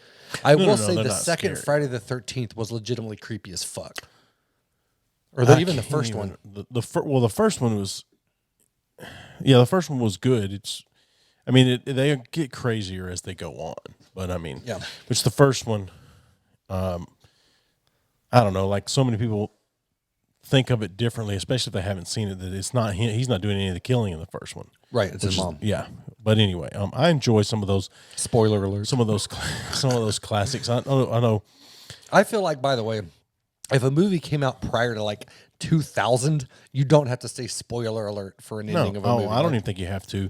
If it's more than 5 years old, you don't have to say spoiler alert. I'll give you that.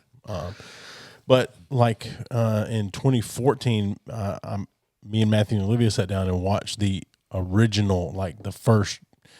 Is it Night of the Living Dead? The George A. Romero, the first one. It's not great, but it's one of those like it's a classic. It's the zombie movie that everyone kind of went off of afterwards. Like The Walking Dead ruined zombie movies for me. Like I love The Walking Dead. Never watched it, but I got don't care anything about it. The first few seasons are so goddamn good. Just never don't. I don't care anything about it. Do you care about? Do you like zombie movies? I like Shaun of the Dead. Okay, it's a zombie movie. I like World War Z. That was a shit ass movie. I liked it though. Yeah, okay, but still, that's not. Yeah, you don't like zombie movies, whatever. Did you watch like 28 Days and 28 Weeks Later? I watched 28 Days Later. 28 I Weeks don't know that I too. watched 28 Weeks, but I watched 28 Days. Yeah. Yeah. I The Walking Dead, the first few, like or first, I say first few seasons, like first 1 to 3 maybe, is probably the most lack of a better way to put it, realistic zombie series that, as far as how if the zombie outbreak happened, how it would probably go down. Like, it was fucking fantastic. All right. It got stupid towards the end, but you should give it a chance. If you're at all up for some zombie shit, it's fucking awesome. It's fine. I just know that I heard the more it went on, the more I heard people complain about it. Yeah, I mean, and I don't want to watch 2 or 3 seasons just to see the good shit and not finish it. Is the thing. Well, a lot of it they didn't like because some of the stars were wanting to move on, and they didn't like how they handled some shit. And fine, whatever. But like, I was the same way. I think after season 5, I quit watching it. But it didn't like disappoint me. I just kind of lost interest and quit. I didn't feel like I wasted any time with the first 4 seasons. Like, they were fucking fantastic. But anyway, I know some guys that were like religiously into it. But yeah, I'm not a huge zombie movie. Like, I thought 28 Days and 28 Weeks were fucking fantastic zombie movies. But otherwise, I'm not a big zombie movie guy. Train to Busan was supposed to be really good. I didn't see that. Yeah, I don't even know what that is. I don't think I've heard of that one. It's a Korean zombie film. It's supposed to be really good. Watch that. But my Lyric's gotten super into horror movies lately, and she's wanting to watch stuff. Of course, she's just 12, so I'm having to kind of... And I threw into the Insidious franchise last time. The first 2, nothing. I showed her The Ring, nothing. The Ring was a good movie, I thought. Yeah, she was, I mean, a little creepy, but no nightmares. And I was like, fuck, I got to up my game. But it's hard to find. Like, I want to fuck her up with some horror movies, but I'm trying to keep it age appropriate. What about Blair Witch Project?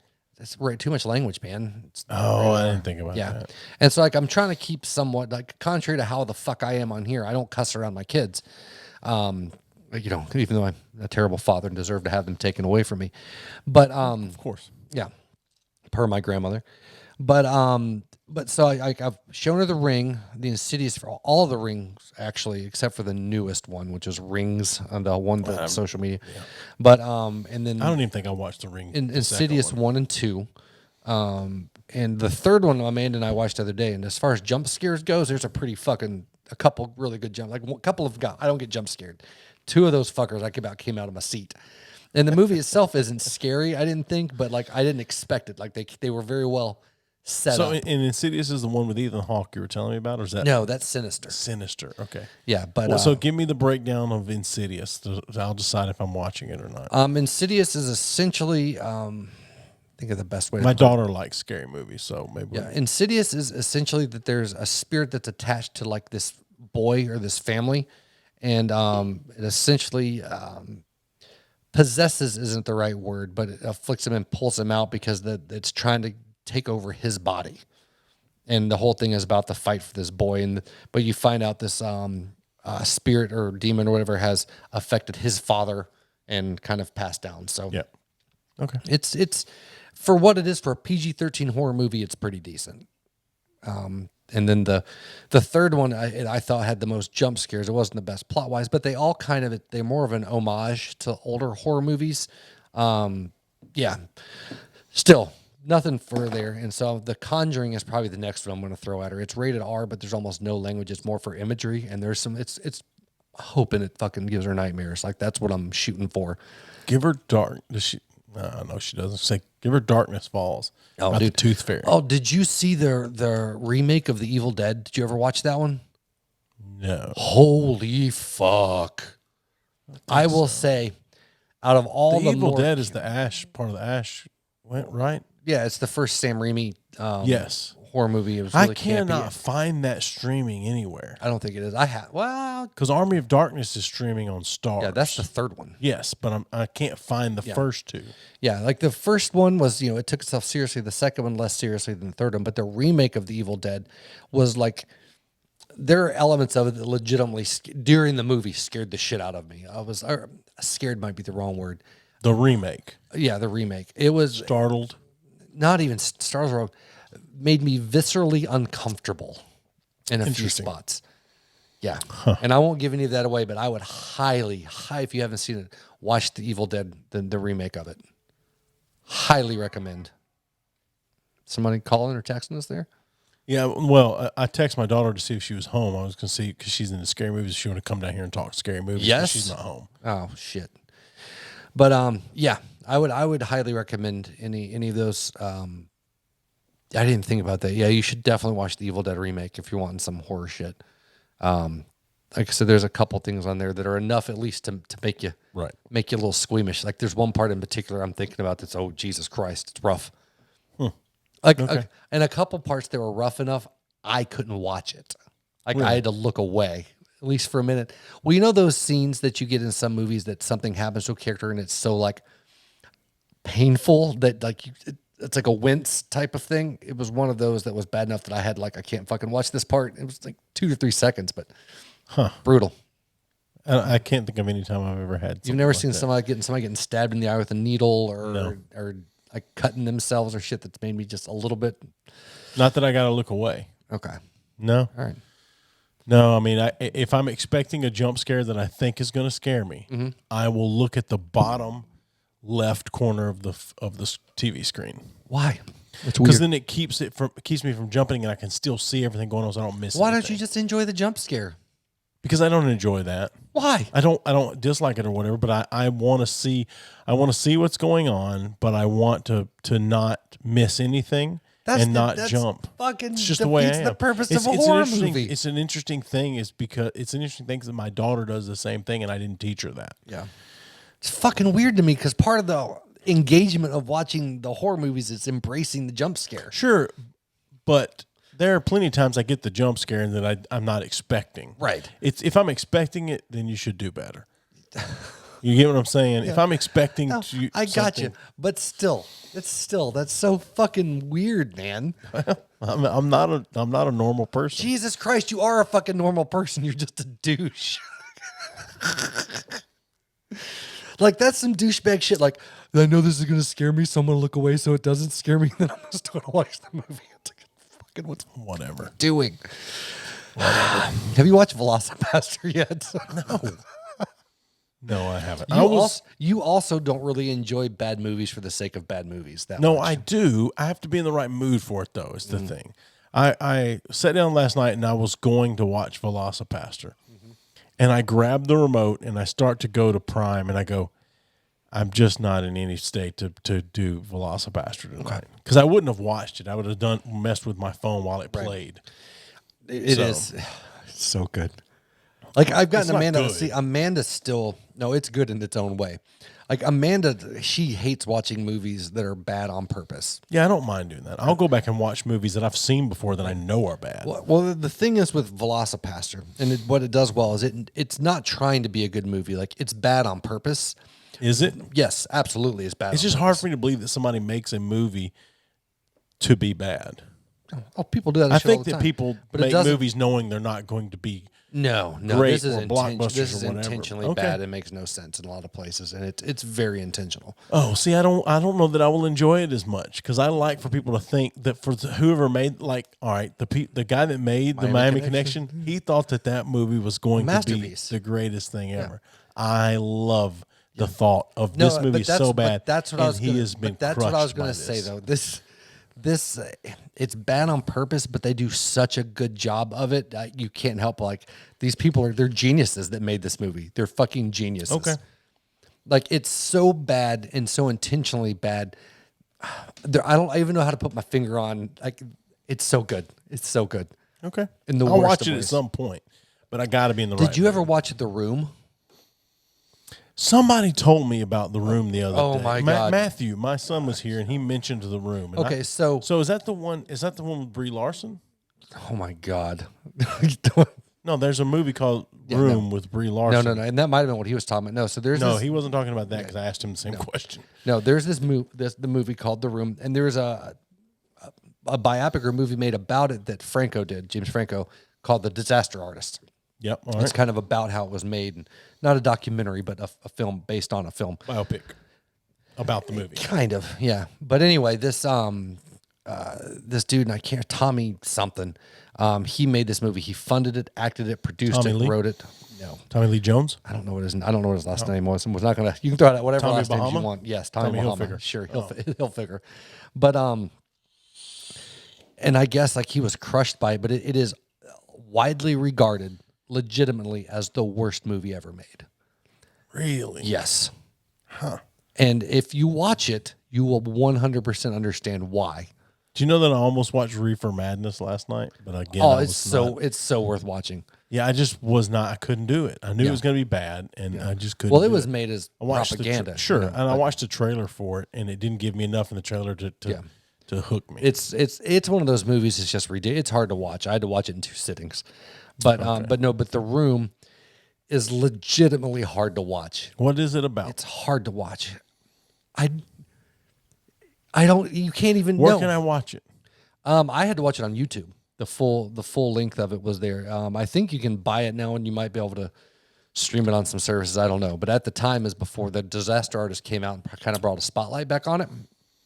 And so, like, I found it on YouTube because I heard it from a buddy of mine, and I can't even tell you what it's about. I can't it defies all logic, and I will say it is probably the worst movie I've ever seen. Okay. And it's widely regarded as the worst movie. It's almost unwatchable. Okay. And makes no sense. The acting is, I don't even know. Like, you have to watch The Room. Okay. I will watch The Room with you. The Room. Can we record audio of me watching The Room? No. We're not Mystery Science Theater 3000 shit. Not to make jokes, but to hear the disappointment. No, I don't think you'll be able to. You all you can do is stare. Like, I don't think there's going to be that. I just have better things to do with my time. But it's pop culture experience. Sure. Like, you like movies, you consume media. If you are always looking for something to watch and to better yourself with, like, I don't know. I can't even describe how much you need to watch The Room. What does that have to do with looking for stuff to better yourself? Because it will make you feel better about every decision you've ever made in your entire life. Jesus. Yeah. So maybe you said it in all of this dick garble. But I have been talking less dicky tonight. All right.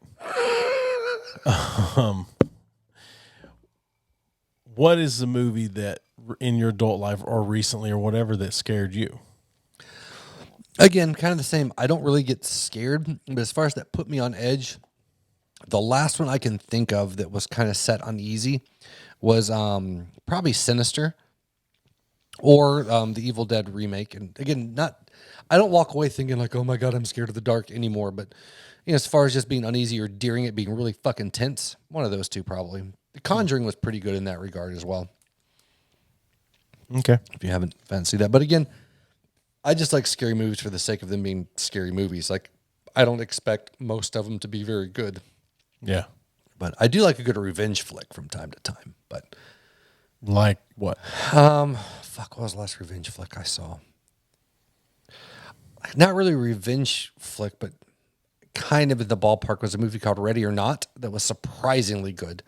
And I can't think of the girl's name. She played played Bill's daughter in Bill and Ted, the new one, Face the Music. Oh shit, you should. It's getting great ratings on Rotten Tomatoes. I bought the trilogy just for the sake of having it. Really? Yeah. When I saw it was like 80-something% on Rotten Tomatoes, I was like, holy shit. Here's the thing about it, right? If you go in expecting a tremendous movie, no. But if you want a good tie-up, a perfect tie-up to the fucking trilogy, I'm going to have to go back and watch at least the Bogus Journey. That's why I bought the 3. Yeah, I remember Excellent Adventure. Bogus Journey, I'm having trouble remembering. Yeah. I like Bogus Journey. A lot of people didn't. But I don't remember. But I just remember it had, Death or Grim Reaper, whatever the hell he was. Right. It also sets up a potential continuation with their daughters. But I don't think they will, but it sets that up. But anyway, I just remember the trailer for it that I saw. Keanu Reeves just looked like he was not happy to be there. Oh, no, he thoroughly had a good time with the movie just after watching it. They just both look sad and kind of old, but exactly the same at the same. It's really fucking weird. Yeah. But anyway, it's the guy that played, or the girl that played his daughter, and she's marrying some dude that they have a board game like Monopoly, but a big family that make board games and shit like that. And essentially they get married, and then some type of tradition, whoever somebody gets married into the family, they play what movie is this you're talking about? Ready or Not. Ready or Not. Okay. They play this game where the person that gets married in has to survive through the night, like and Jumanji. the whole family tries to kill her, like throughout the night, and they have to survive. And then, so she essentially turns all badass and kills a bunch of bitches. It's fucking cool. But I didn't expect much out of it. But I thought it was a really good movie. I enjoyed it. Okay. Again, for what it is. But anyway, I was only saying that because Amanda and we were watching the, I forgot the name of it. Anyway, it was basically the series for The Grudge. They made Ju-on, something like that, on Ju-on on Netflix. Yep. It's been pretty decent. We got through, it's only 6 episodes. We did 5 of them today. Yeah, I just didn't, I watched The Grudge when it came out in the early 2000s. Did you watch the Japanese version or the Sarah Michelle Gellar version? I watched the Sarah Michelle Gellar version. Okay. I don't. It's the only one I had access to at the time. I don't see you as the kind of person that likes watching movies with subtitles. I fucking hate subtitles. Because some of the best movies are fucking as far as I love kung fu movies though. So, but most of the best ones and I can watch Kung Fu Hustle. Love Kung Fu Hustle. Right. What? Nothing. You made a face like that was continue. a problem with Kung Fu Hustle. It's not a kung fu movie, but continue. I mean, it is a kung fu movie, but it's not what you're talking about. No, it's not. No, but anyway, Shaolin Soccer. No, I'm just kidding. I never watched. It was Shaolin so Soccer. good. I love Shaolin Soccer. But so no, I don't like. There's a movie that I've heard from a few people that is a great movie, Pan's Labyrinth. Oh yeah, I hear that it's really good. No subtitles. Do you like? I don't want to watch. Do you like Del Toro as a director producer? Yeah. Mm-hmm. Dude, I shit you not. So here's the thing: everyone in my family watches everything, even English speaking and American shows with the subtitles on. Why? I don't know. In case they miss something, I don't know. All I can do is focus on subtitles. Yeah. And I catch misspellings. I catch things that don't line up with what the person says. Right. I well, don't. That's because you're watching English movies with subtitles. No, I understand that, but I'm just saying, I don't like I don't want to read while I'm watching. I want to really look at the screen, unless I think they're going to jump scare me. Then I want to look at the bottom of the screen. Okay. No. But it's always weird because we talk about some of this shit sometimes, and but you also really focus on notice. You're one of those people that notice inconsistencies and small shit about movies that will drive you crazy. Yep. And if you focus, I don't understand. I don't. It's just get that. if I had been into the Game of Thrones and saw the Starbucks cup on the table, it would have pissed me off. Right. I'm like, that's someone's job, and they were shitty at their job. Right. I just don't see again, and that's where I think that comes in. Though we've talked about how you're very literal, can be. But your brain, you're very number oriented. You're very detail oriented, and I tend to be more conceptual overall. I'm the idea man. I don't mean sure. No, but I just mean the way we focus in on things is very different. So for me to watch a movie, I notice very little in the background, as far as intricate details. You could show me a Kubrick movie, like The Shining. I don't notice any of those details in the background. I'm focused on what the fuck's going on, and any undertones with dialogue, that type of shit. See, I focus on that too, but I can't focus on that if I'm having to look at the bottom of the screen and read subtitles. No. I know you focus on that, but you will notice though the shit in the background that's sticking out. You half the Easter eggs in Community, I've never noticed. You're like, oh yeah, I saw that the first time I fucking watched it, and I'm like. Until it was pointed out to me, I had no goddamn idea because I'm paying attention to dialogue and what the fuck's going on at the front of the screen. Yeah, that's because I can do all of that at the same time. No, you don't. How do I know the dialogue and pay attention to all that and pick up those little things? I don't know because you're fucking autistic. I don't fucking Rain know. Man. Right? I'm Rain Man. You're Tom Cruise. Show me the money. Anyway, I didn't know. The other thing we do is we watch the Harry Potter movies. Fuck off. Every year. Have you ever watched the Harry Potter movies? I watched part of one with one of my kids. I just don't. I don't care. It's a kids movie. It is about sorcery, and I don't. I might as well watch Wizards of Waverly Place. I'm just saying. They're not bad. The first two suck for the age group that they're made for. Sure. Yeah. Comparatively to watching fucking Goosebumps, I'll take Harry Potter all day. I almost watched Scary Stories to Tell in the Dark last night. Decent for what it was. Okay. I would watch it again. It wasn't something that I regret paying $7 to rent it. But it's free on I subscribe to the Stars app. So it's worth watching. All right. But Is it scary? It's PG-13. It can't be that bad. No, it's not. Like there's a few parts in it that are like any. I feel like what a lot of horror movies do and are able to do is they might have pockets. They try to shock you. Is a big not thing. even sometimes, but I feel And like gore. that movies succeed.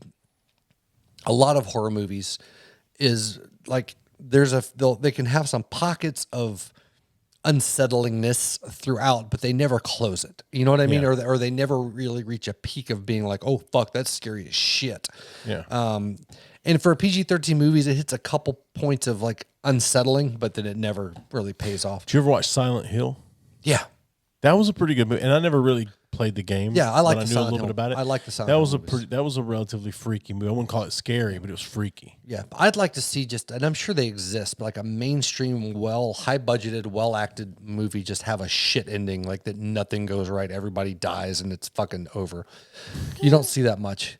Because that's how, like in these situations, It's life. That's why I like the movie The Breakup with Right. Vince Vaughn and Jennifer Aniston, because they don't stay together at the end. Right. That's real life. but I'm just saying, and if you ever in a real movie, if you have a fucking monster that's fucking eating souls and devouring people, one fucking lone mother with the power of love for her child is not going to fucking overcome this beast. Yeah, the aliens aren't going to catch bird flu and die. Right. Right. Yeah. Yeah, exactly. Or they're not going to, get sprinkled with water and fucking destroy the entire race of them. That's, if they're that. Although if they come from a planet with no water, that could happen. And bird flu is an exaggeration. That's what they got, but it's just like birds killed them. No, What was it, War of the Worlds or whatever? Like, there's something about and it. there's also The Happening with old Wahlberg. I don't even remember. It was bad. But I may not watch that. I don't know. But anyway, I don't know, because if advanced technology came to fucking destroy our world, I'm pretty sure they would do the research to know, like, oh, there's water there. That shit'll fuck us up. We're probably going to take some precautions for this. Well, they did take precautions. They went to places where there wasn't water around. But they're eventually going to have to go to places where there is water. Maybe if they take over these places, everybody at the water area start coming in to help. We fucking know that if we go to another goddamn planet, we have to wear a spacesuit because that shit will kill us, and we're humans. Sure. I don't understand. Have you read any of the theories at all about aliens having bases and shit under, like, at the bottom of the ocean in some of the deepest places? It's fucking cool. No, I saw something one time. I believe it was a documentary. This is a boring goddamn episode, by the way. I'm having a great time. Yeah. I saw a documentary that, like, there were alien spaceships underground, and then every time the lightning strikes, the aliens are coming in through the lightning and going down into the ground into their spaceships. There's a lot of fucking aliens underground then. Yeah. No, I was just kidding. That's what happens in War of the Worlds. I was just kidding.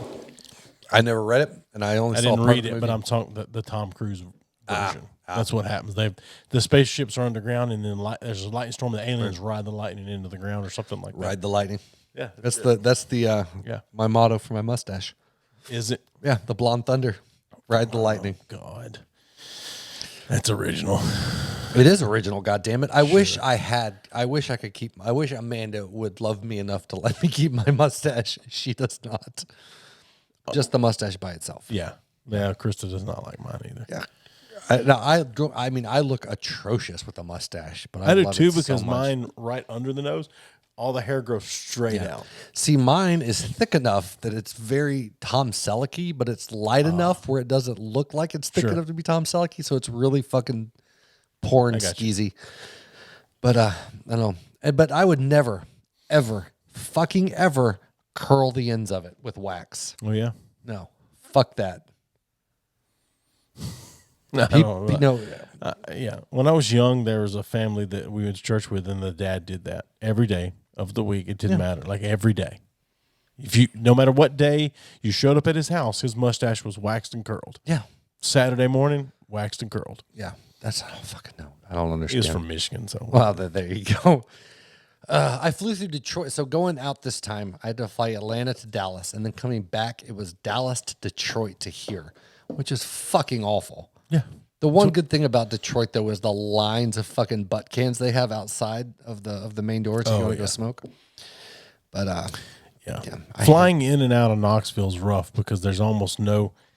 I mean, if you're going to New Jersey, you can direct flight to Newark, but if you're going to Charlotte, flying in and out of Knoxville from a from a convenience, being in the city perspective is awesome. There's fucking 12 gates, 15 gates. Yeah, maybe super easy to get in through security, and like getting out, no traffic, all that shit. Have you ever flown out on a Monday morning? Yeah. Sometimes that shit, because there's only one security line, sometimes that shit's awful. Fucking pre-check, bitch. Well, sure, I understand that, but I just.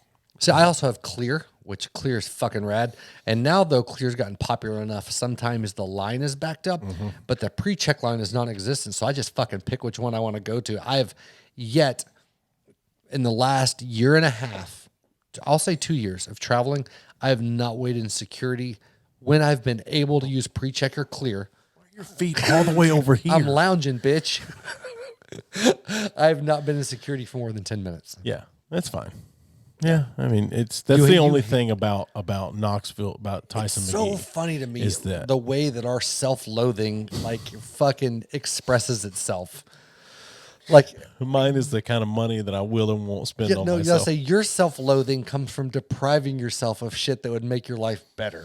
I was having this conversation with somebody the other day, and that's what I said. I was like, I hate myself just enough that because I lease vehicles all the time now, I don't do this because I don't give a shit if it messes with the car or not. But like, if you, at least the way I was taught growing up and heard is like, when you start a car, you don't immediately turn the air conditioner on. You need to let the car run for a minute first, so that because it puts a strain on the engine and whatever, blah blah blah. Okay. The new vehicles, it's not like that. Yeah. But anyway, so I had a vehicle, let's just say 6 years ago. In the summertime, I mean the dead heat of summer, I would ride with my windows down and not turn the air conditioner on. Right. It's just something about just hating myself enough to feel like I don't deserve air conditioning. See, I very rarely, unless Amanda's in the car, I don't use air conditioner in the summer. I just prefer not to. Right, but see, you don't get as hot as I get. You know how hot I get, and for me to not turn an air conditioner on in a car, I hate myself. What I meant, but I guess that's still a type of thing. But like traveling, and it's a minor thing, but you hate yourself enough that you won't pay for pre-check.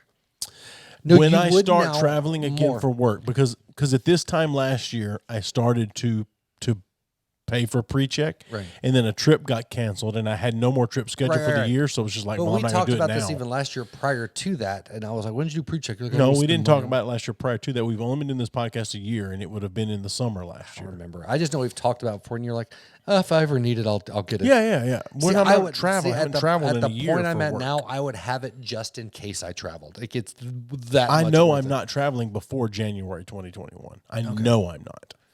Okay. Our corporate offices aren't even opening back up. Well, I don't even mean for work, just for any type of travel. I'm not going to. Okay. But anyway, I would. It's so fucking worth it. I mean, I agree with that. Right. And if we get out of this new normal, if we get out of this alive, God, I hope because not. if Trump dies from it, then what do we have to chance to stand against it? I mean. But if God's chosen can't make it through COVID, for sure, then then I will probably get it. Okay. I will say 85% chance I get it. Yeah. So that's awesome. Coincidentally, it costs $85. It does. And honest to God, it's worth. Even if my company didn't pay for it, I would fucking pay for it. It's so good. Yeah. Comparatively, if I traveled more for work, my company would pay for it. Yeah. But anyway. Yeah. So that likes the Clear is if you're flying in and out of an airport with Clear, like I like having both, because if I have having both is good too, because even if you don't have pre-check and you go through Clear, you can bypass the huge line, but you still have to go and do the shoes, the electronics, and all that shit. Gotcha. If you have pre-check, you don't. But if the line's backed up through Clear, it's usually shorter through the regular pre-check line, so it's the best of both worlds. Clear is like $200 for however many years. I'll never buy that for myself. Okay, I know. Well, what's weird is I got the last company I worked for to pay for it, and then I went, I got an email saying it expired, and I went to the airport the other day, and I was like, well, I'll see what happens. I scanned it, and it was like, oh, come on through, and I was like, well, fuck yes.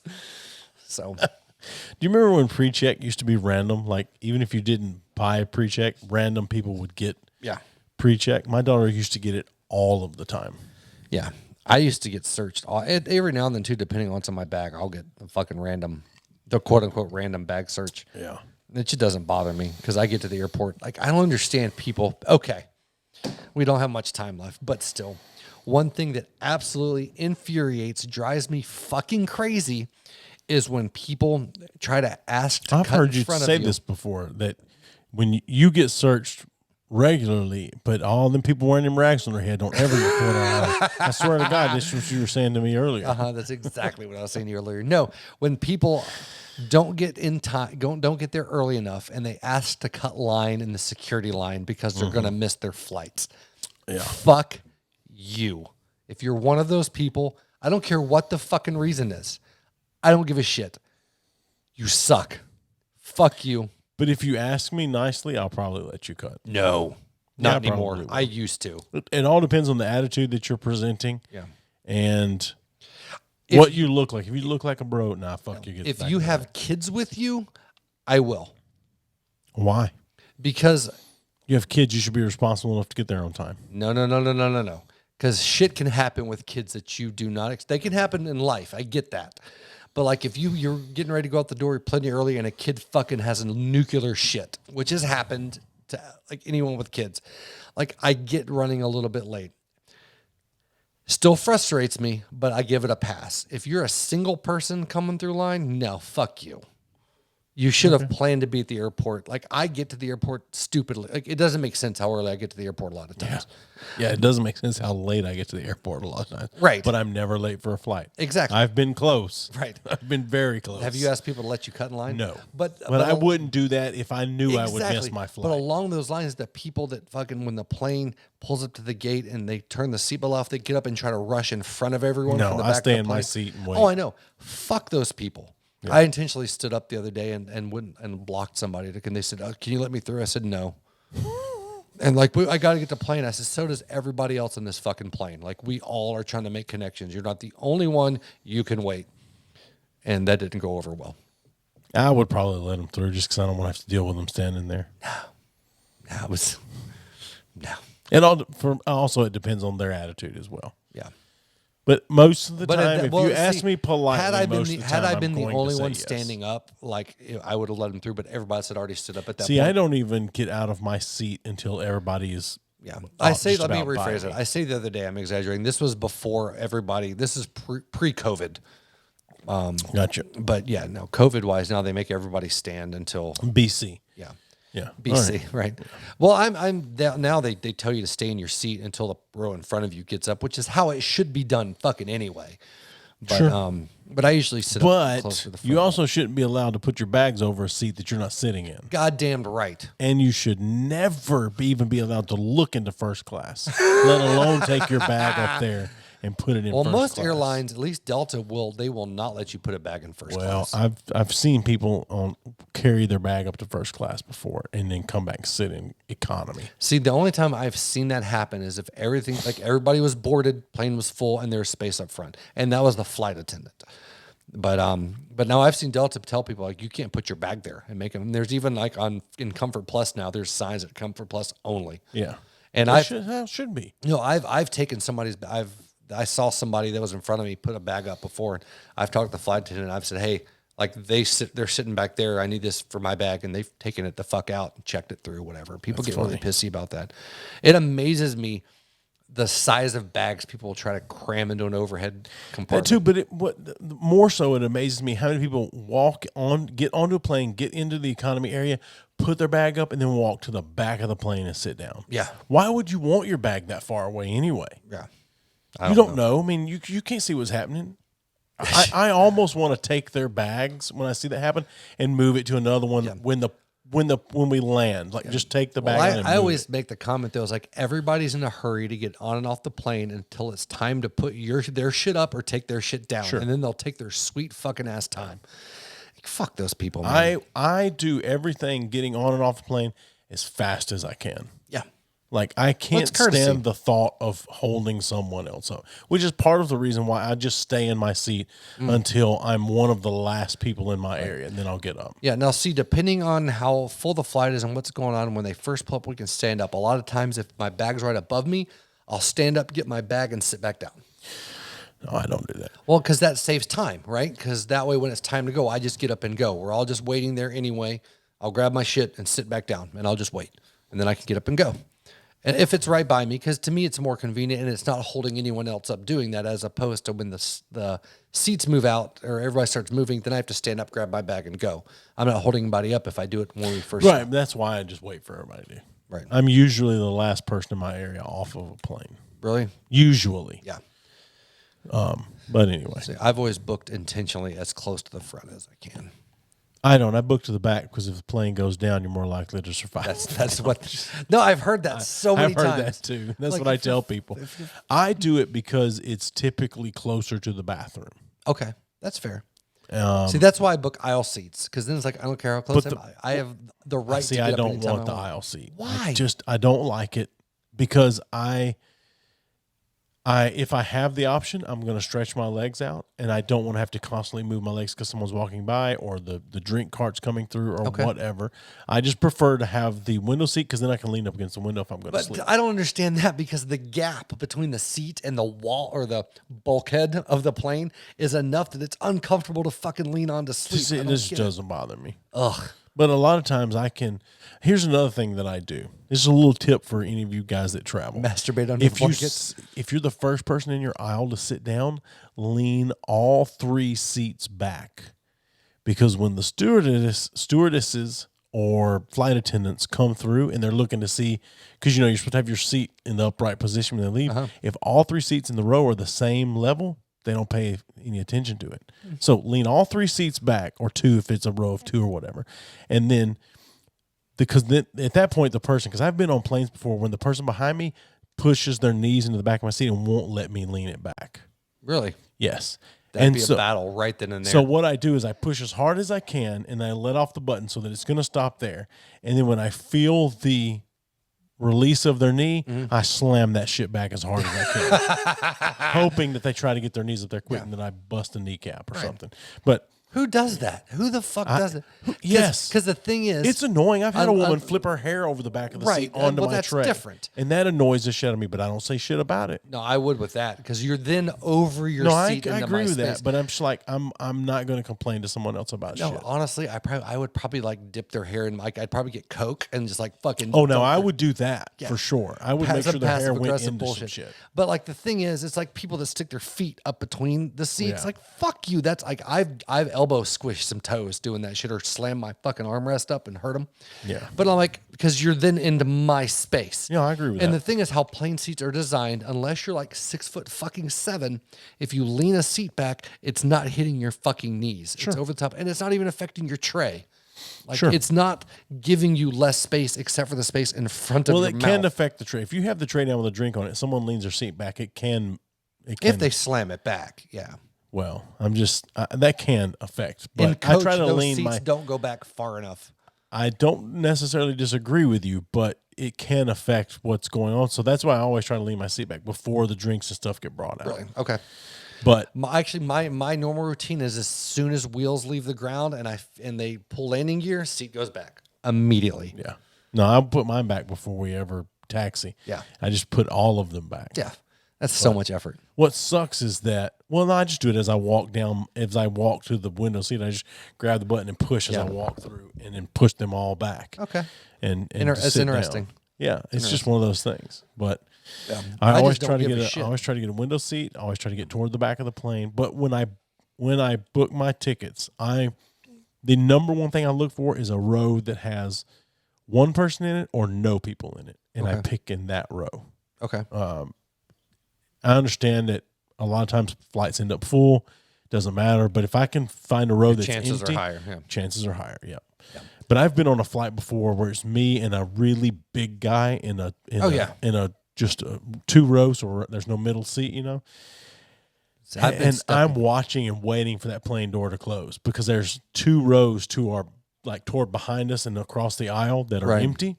And as soon as that door closed and I know no one else is getting on this plane at this point, I looked at that guy and said, I'm going to do us both a favor. And I got up and walked to one of those empty rows. And so he had an empty row and I had an empty row. That's great. Which the flight attendant said something to me about it. And I was like, it's an empty row. It's him. And now we're comfortable. Yeah.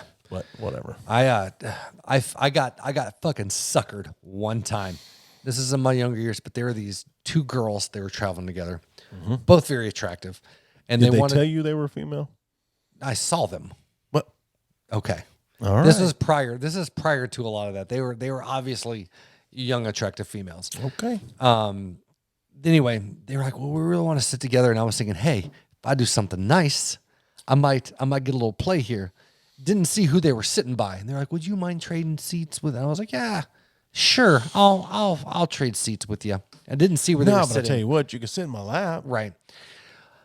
I ended up sitting in the middle of two very large men that did not smell good, that were talking very loudly to each other over me for a 2-hour flight. See, I don't understand that. I didn't even get a thank you from those bitches. I don't understand that. Why one of those guys went and said, hey, will you swap seats with me? Yeah. No, because being a fat person in a middle seat has got to be fucking awful. Sure, but it can't be any worse. It can't be much worse than being up against the window. Yeah, but one of them had to be like, I would rather be against a window as a fat person than the middle seat as a fat person. Yeah. You're a fat person. You shouldn't be scheduling. You shouldn't be booking your ticket in a row with another. Remember, fat that person. was a big deal. You don't know if the other person's going to be fat. They knew each other. They're talking the whole time. I don't know if they all knew each right, other. come on. Anyway, remember that was a big thing though when airlines started making really fat people buy 2 seats. Yeah, that was a big deal, and I was always like, "Why? You take up 2 seats." Yeah, for sure. That would be like ordering a pizza from Domino's and going, I'm really hungry, so you should give me an extra pizza for free. Right. It's the same thing. I'm extremely hungry. I eat a lot. I need that extra pizza for the, whatever. Yeah. Anyway. I could go on like this forever. I know. But we're at our a little over 2 hours. Do you have more shit to talk about? Because I'm about out. Dude, I can talk forever. Well, I know. Because I feel like we had a really slow roll that first half, and then it's just kind of skyrocket. I guess so, maybe. Yeah. All right, the episodes with just the two of us get the least amount of listen. Well, I don't blame people. I enjoy them the most. See, I hate them. I hate sitting and being the only two people here talking. I have no one to divert my attention to. I don't think you don't think I do. No, I don't think you do. Because you don't want to be around new people. I don't mind new people to a degree. All right. What episode? What guest have you enjoyed the most so far? Have I enjoyed the most? It's a close one between. It's a really close one between Andy and Easy and Reese. Okay. That was really close between the three of them. Okay. And there are 3 completely different types of conversations. It's what's hard for me to pick one of them. I think out of the 3 of those, I feel like Easy was the most fun because he wasn't guarded. Right. I feel like Reese was blindsided. He thought it was going to be more of like a proper interview about the Kickstarter and all that shit and no idea what was going to happen. And I feel like the first half of that one was really kind of weird. And plus my fanboy, I was not wording things well at all. Right. And then it got pretty good towards the end of it. But still, I think as a whole, it was an odd collision. And I feel like Andy was on the whole time. We got a little bit of him, but he was very much on the whole time. See, I don't think he was. I think that was very Andy. No, I think part of it, yes. And maybe towards the end, but I think he was, because he also very much had to keep his image, what he did. I get a little bit, yeah. Yeah. So, I mean, and so I get that was him, but I feel like the Easy was the least guarded of the 3. Yeah. And therefore probably the most fun. I mean, as far as, because even they both, at least Andy a couple times I can't comment on go on whatever, you know what I mean? And I think Reese Roper was some of his facial expressions during said everything you needed to know about where he was at on the podcast. Yeah. Well, but, oh well. Yeah. But I think they were all enjoyable for sure. I don't even know why. Oh, I just asked you which one was your favorite one, yeah. But I don't know. I think we had a good time with Don. I liked being at Saints last time. Good time. But you don't consider them proper guests at this point because they're friends of ours. Yeah, that's the thing. Yeah. Like, You didn't really give me props for having them as proper guests when they came in and weren't friends of ours. no, because you tried to spin them as famous. No, Yes, you did. I did not. Okay. I spun Don as a local business owner, and Ben had like his shit is in much more higher. I'm sorry. higher You reaching tried places. to spin them as legitimate, and I didn't give them as much legitimacy. Yeah, but Yeah. I don't understand why you didn't. That's probably just dicking with you. Yeah, probably. I don't know. But even the first time, And, though, and dicking with them. yeah, oh for sure. But But I'm saying, they were our first kind of quote unquote bigger guests. Don is a business owner. Then they were the partners. first guests that weren't friends or family. Right. So Yeah. And even Ben has some like legit shit. I mean, Yeah. as far as where he's at. But yeah, I love hanging out with the two of them. yeah, I'm trying to talk to Don about possibly some potential pretty cool guests, but we'll see. But see, I'm torn with certain guests or going after certain things because both of us have our like inflated sense of justice in our own worlds, right? Mm-hmm. And we both have a very particular perspective of what this podcast is, what we should and shouldn't do, what we're willing to give up and compromise and what we're not. And I think they're a little. Speaking of, have you sent releases to your guests next week? I've talked to them about it. They're going to sign those. I got to get them to them. But Okay. anyway, but I feel like that we have very different. I should say very different. We both have similar perspectives, but they differ just a little bit in certain areas. And so for me, then I'm like, okay, so what's it worth to get certain types of guests on this podcast? Like, is it worth being completely edited to say get a Dr. Brown on the podcast and to not use profanity and whatever just to have that conversation as a guest?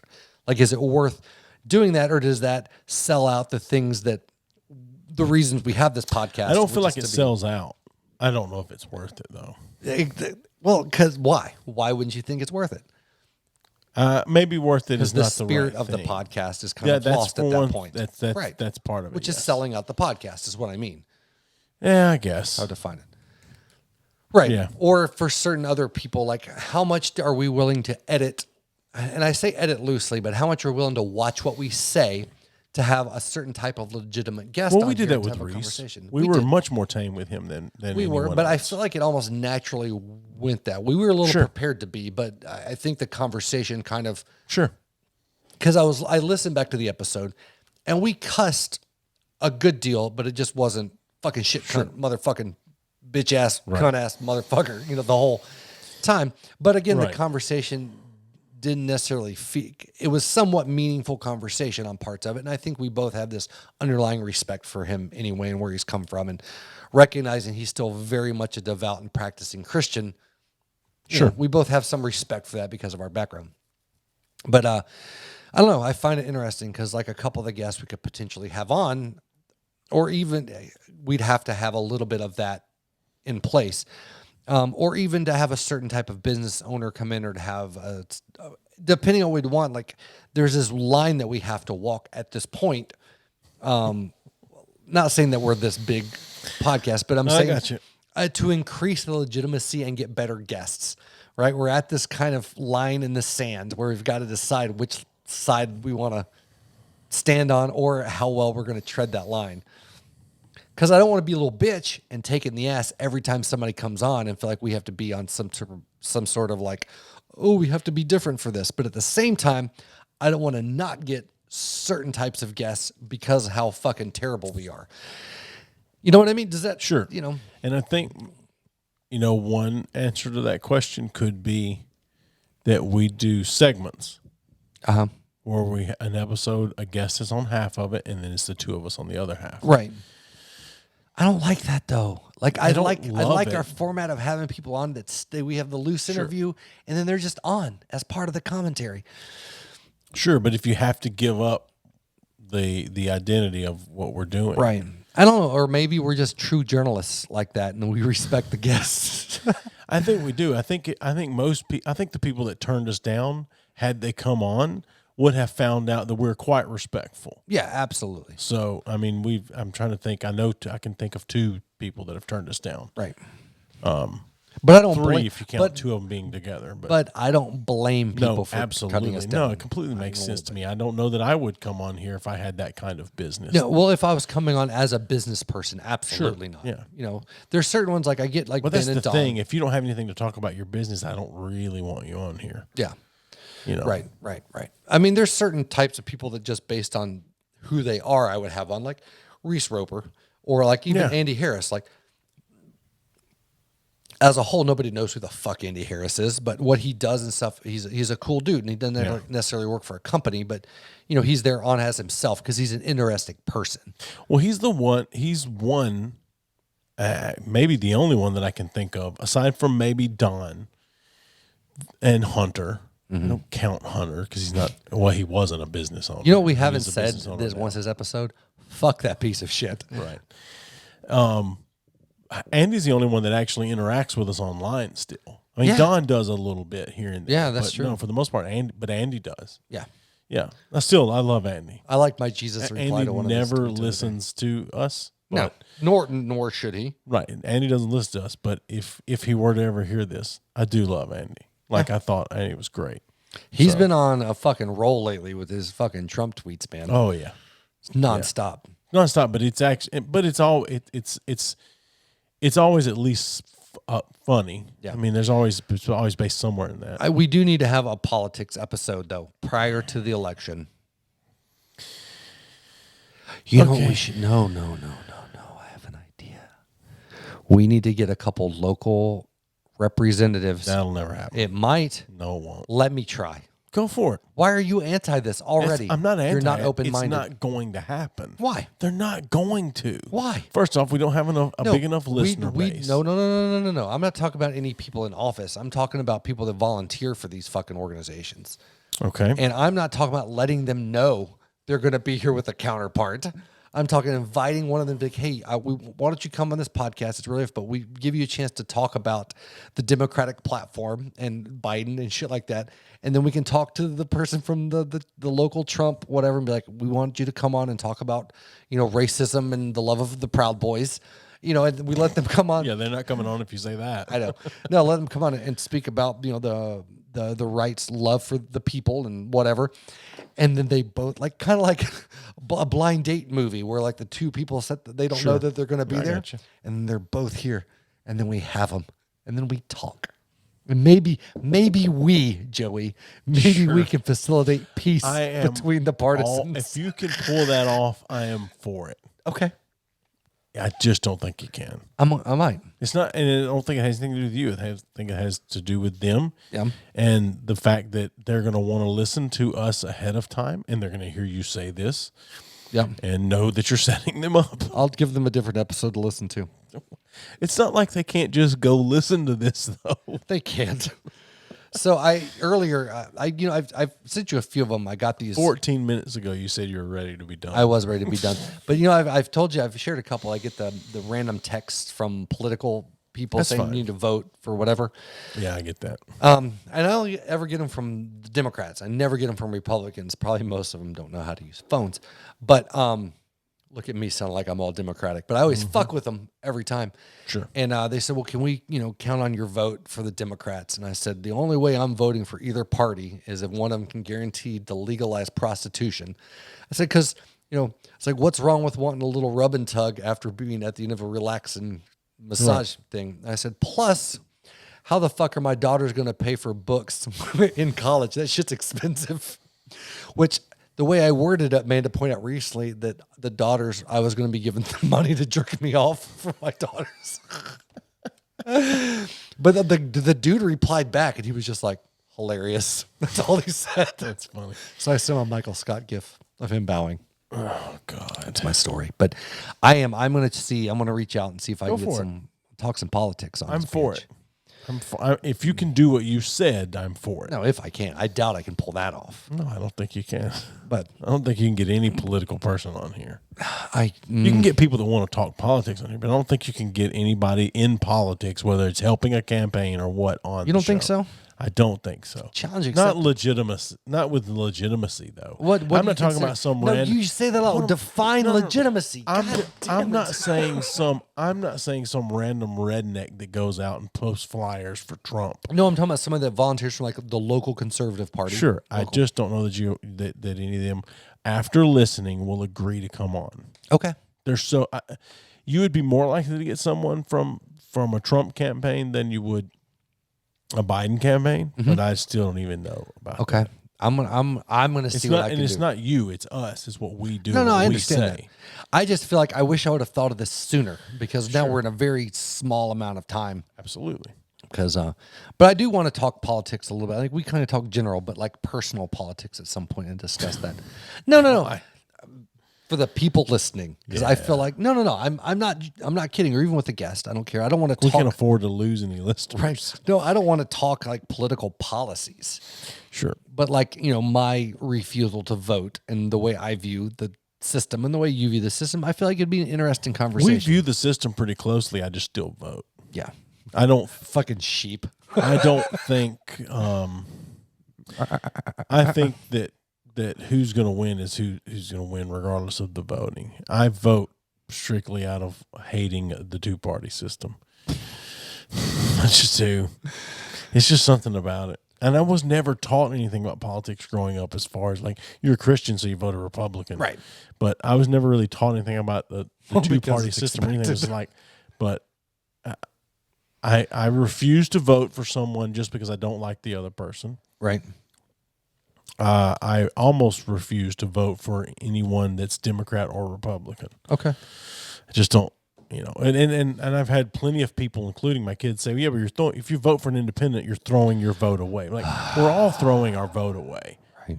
But if by chance I'm wrong and the votes do count, I hate the two-party system. They've not given us a good candidate in at least 30 or 40 years.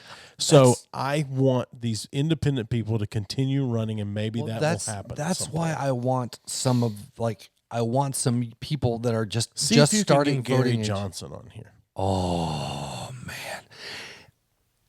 Outside of all that, that's one reason I would like to get some younger, like people that are recently able to vote, like your daughter, her friends, Matthew, his friends, and talk. I want to know because they're fucking stupid.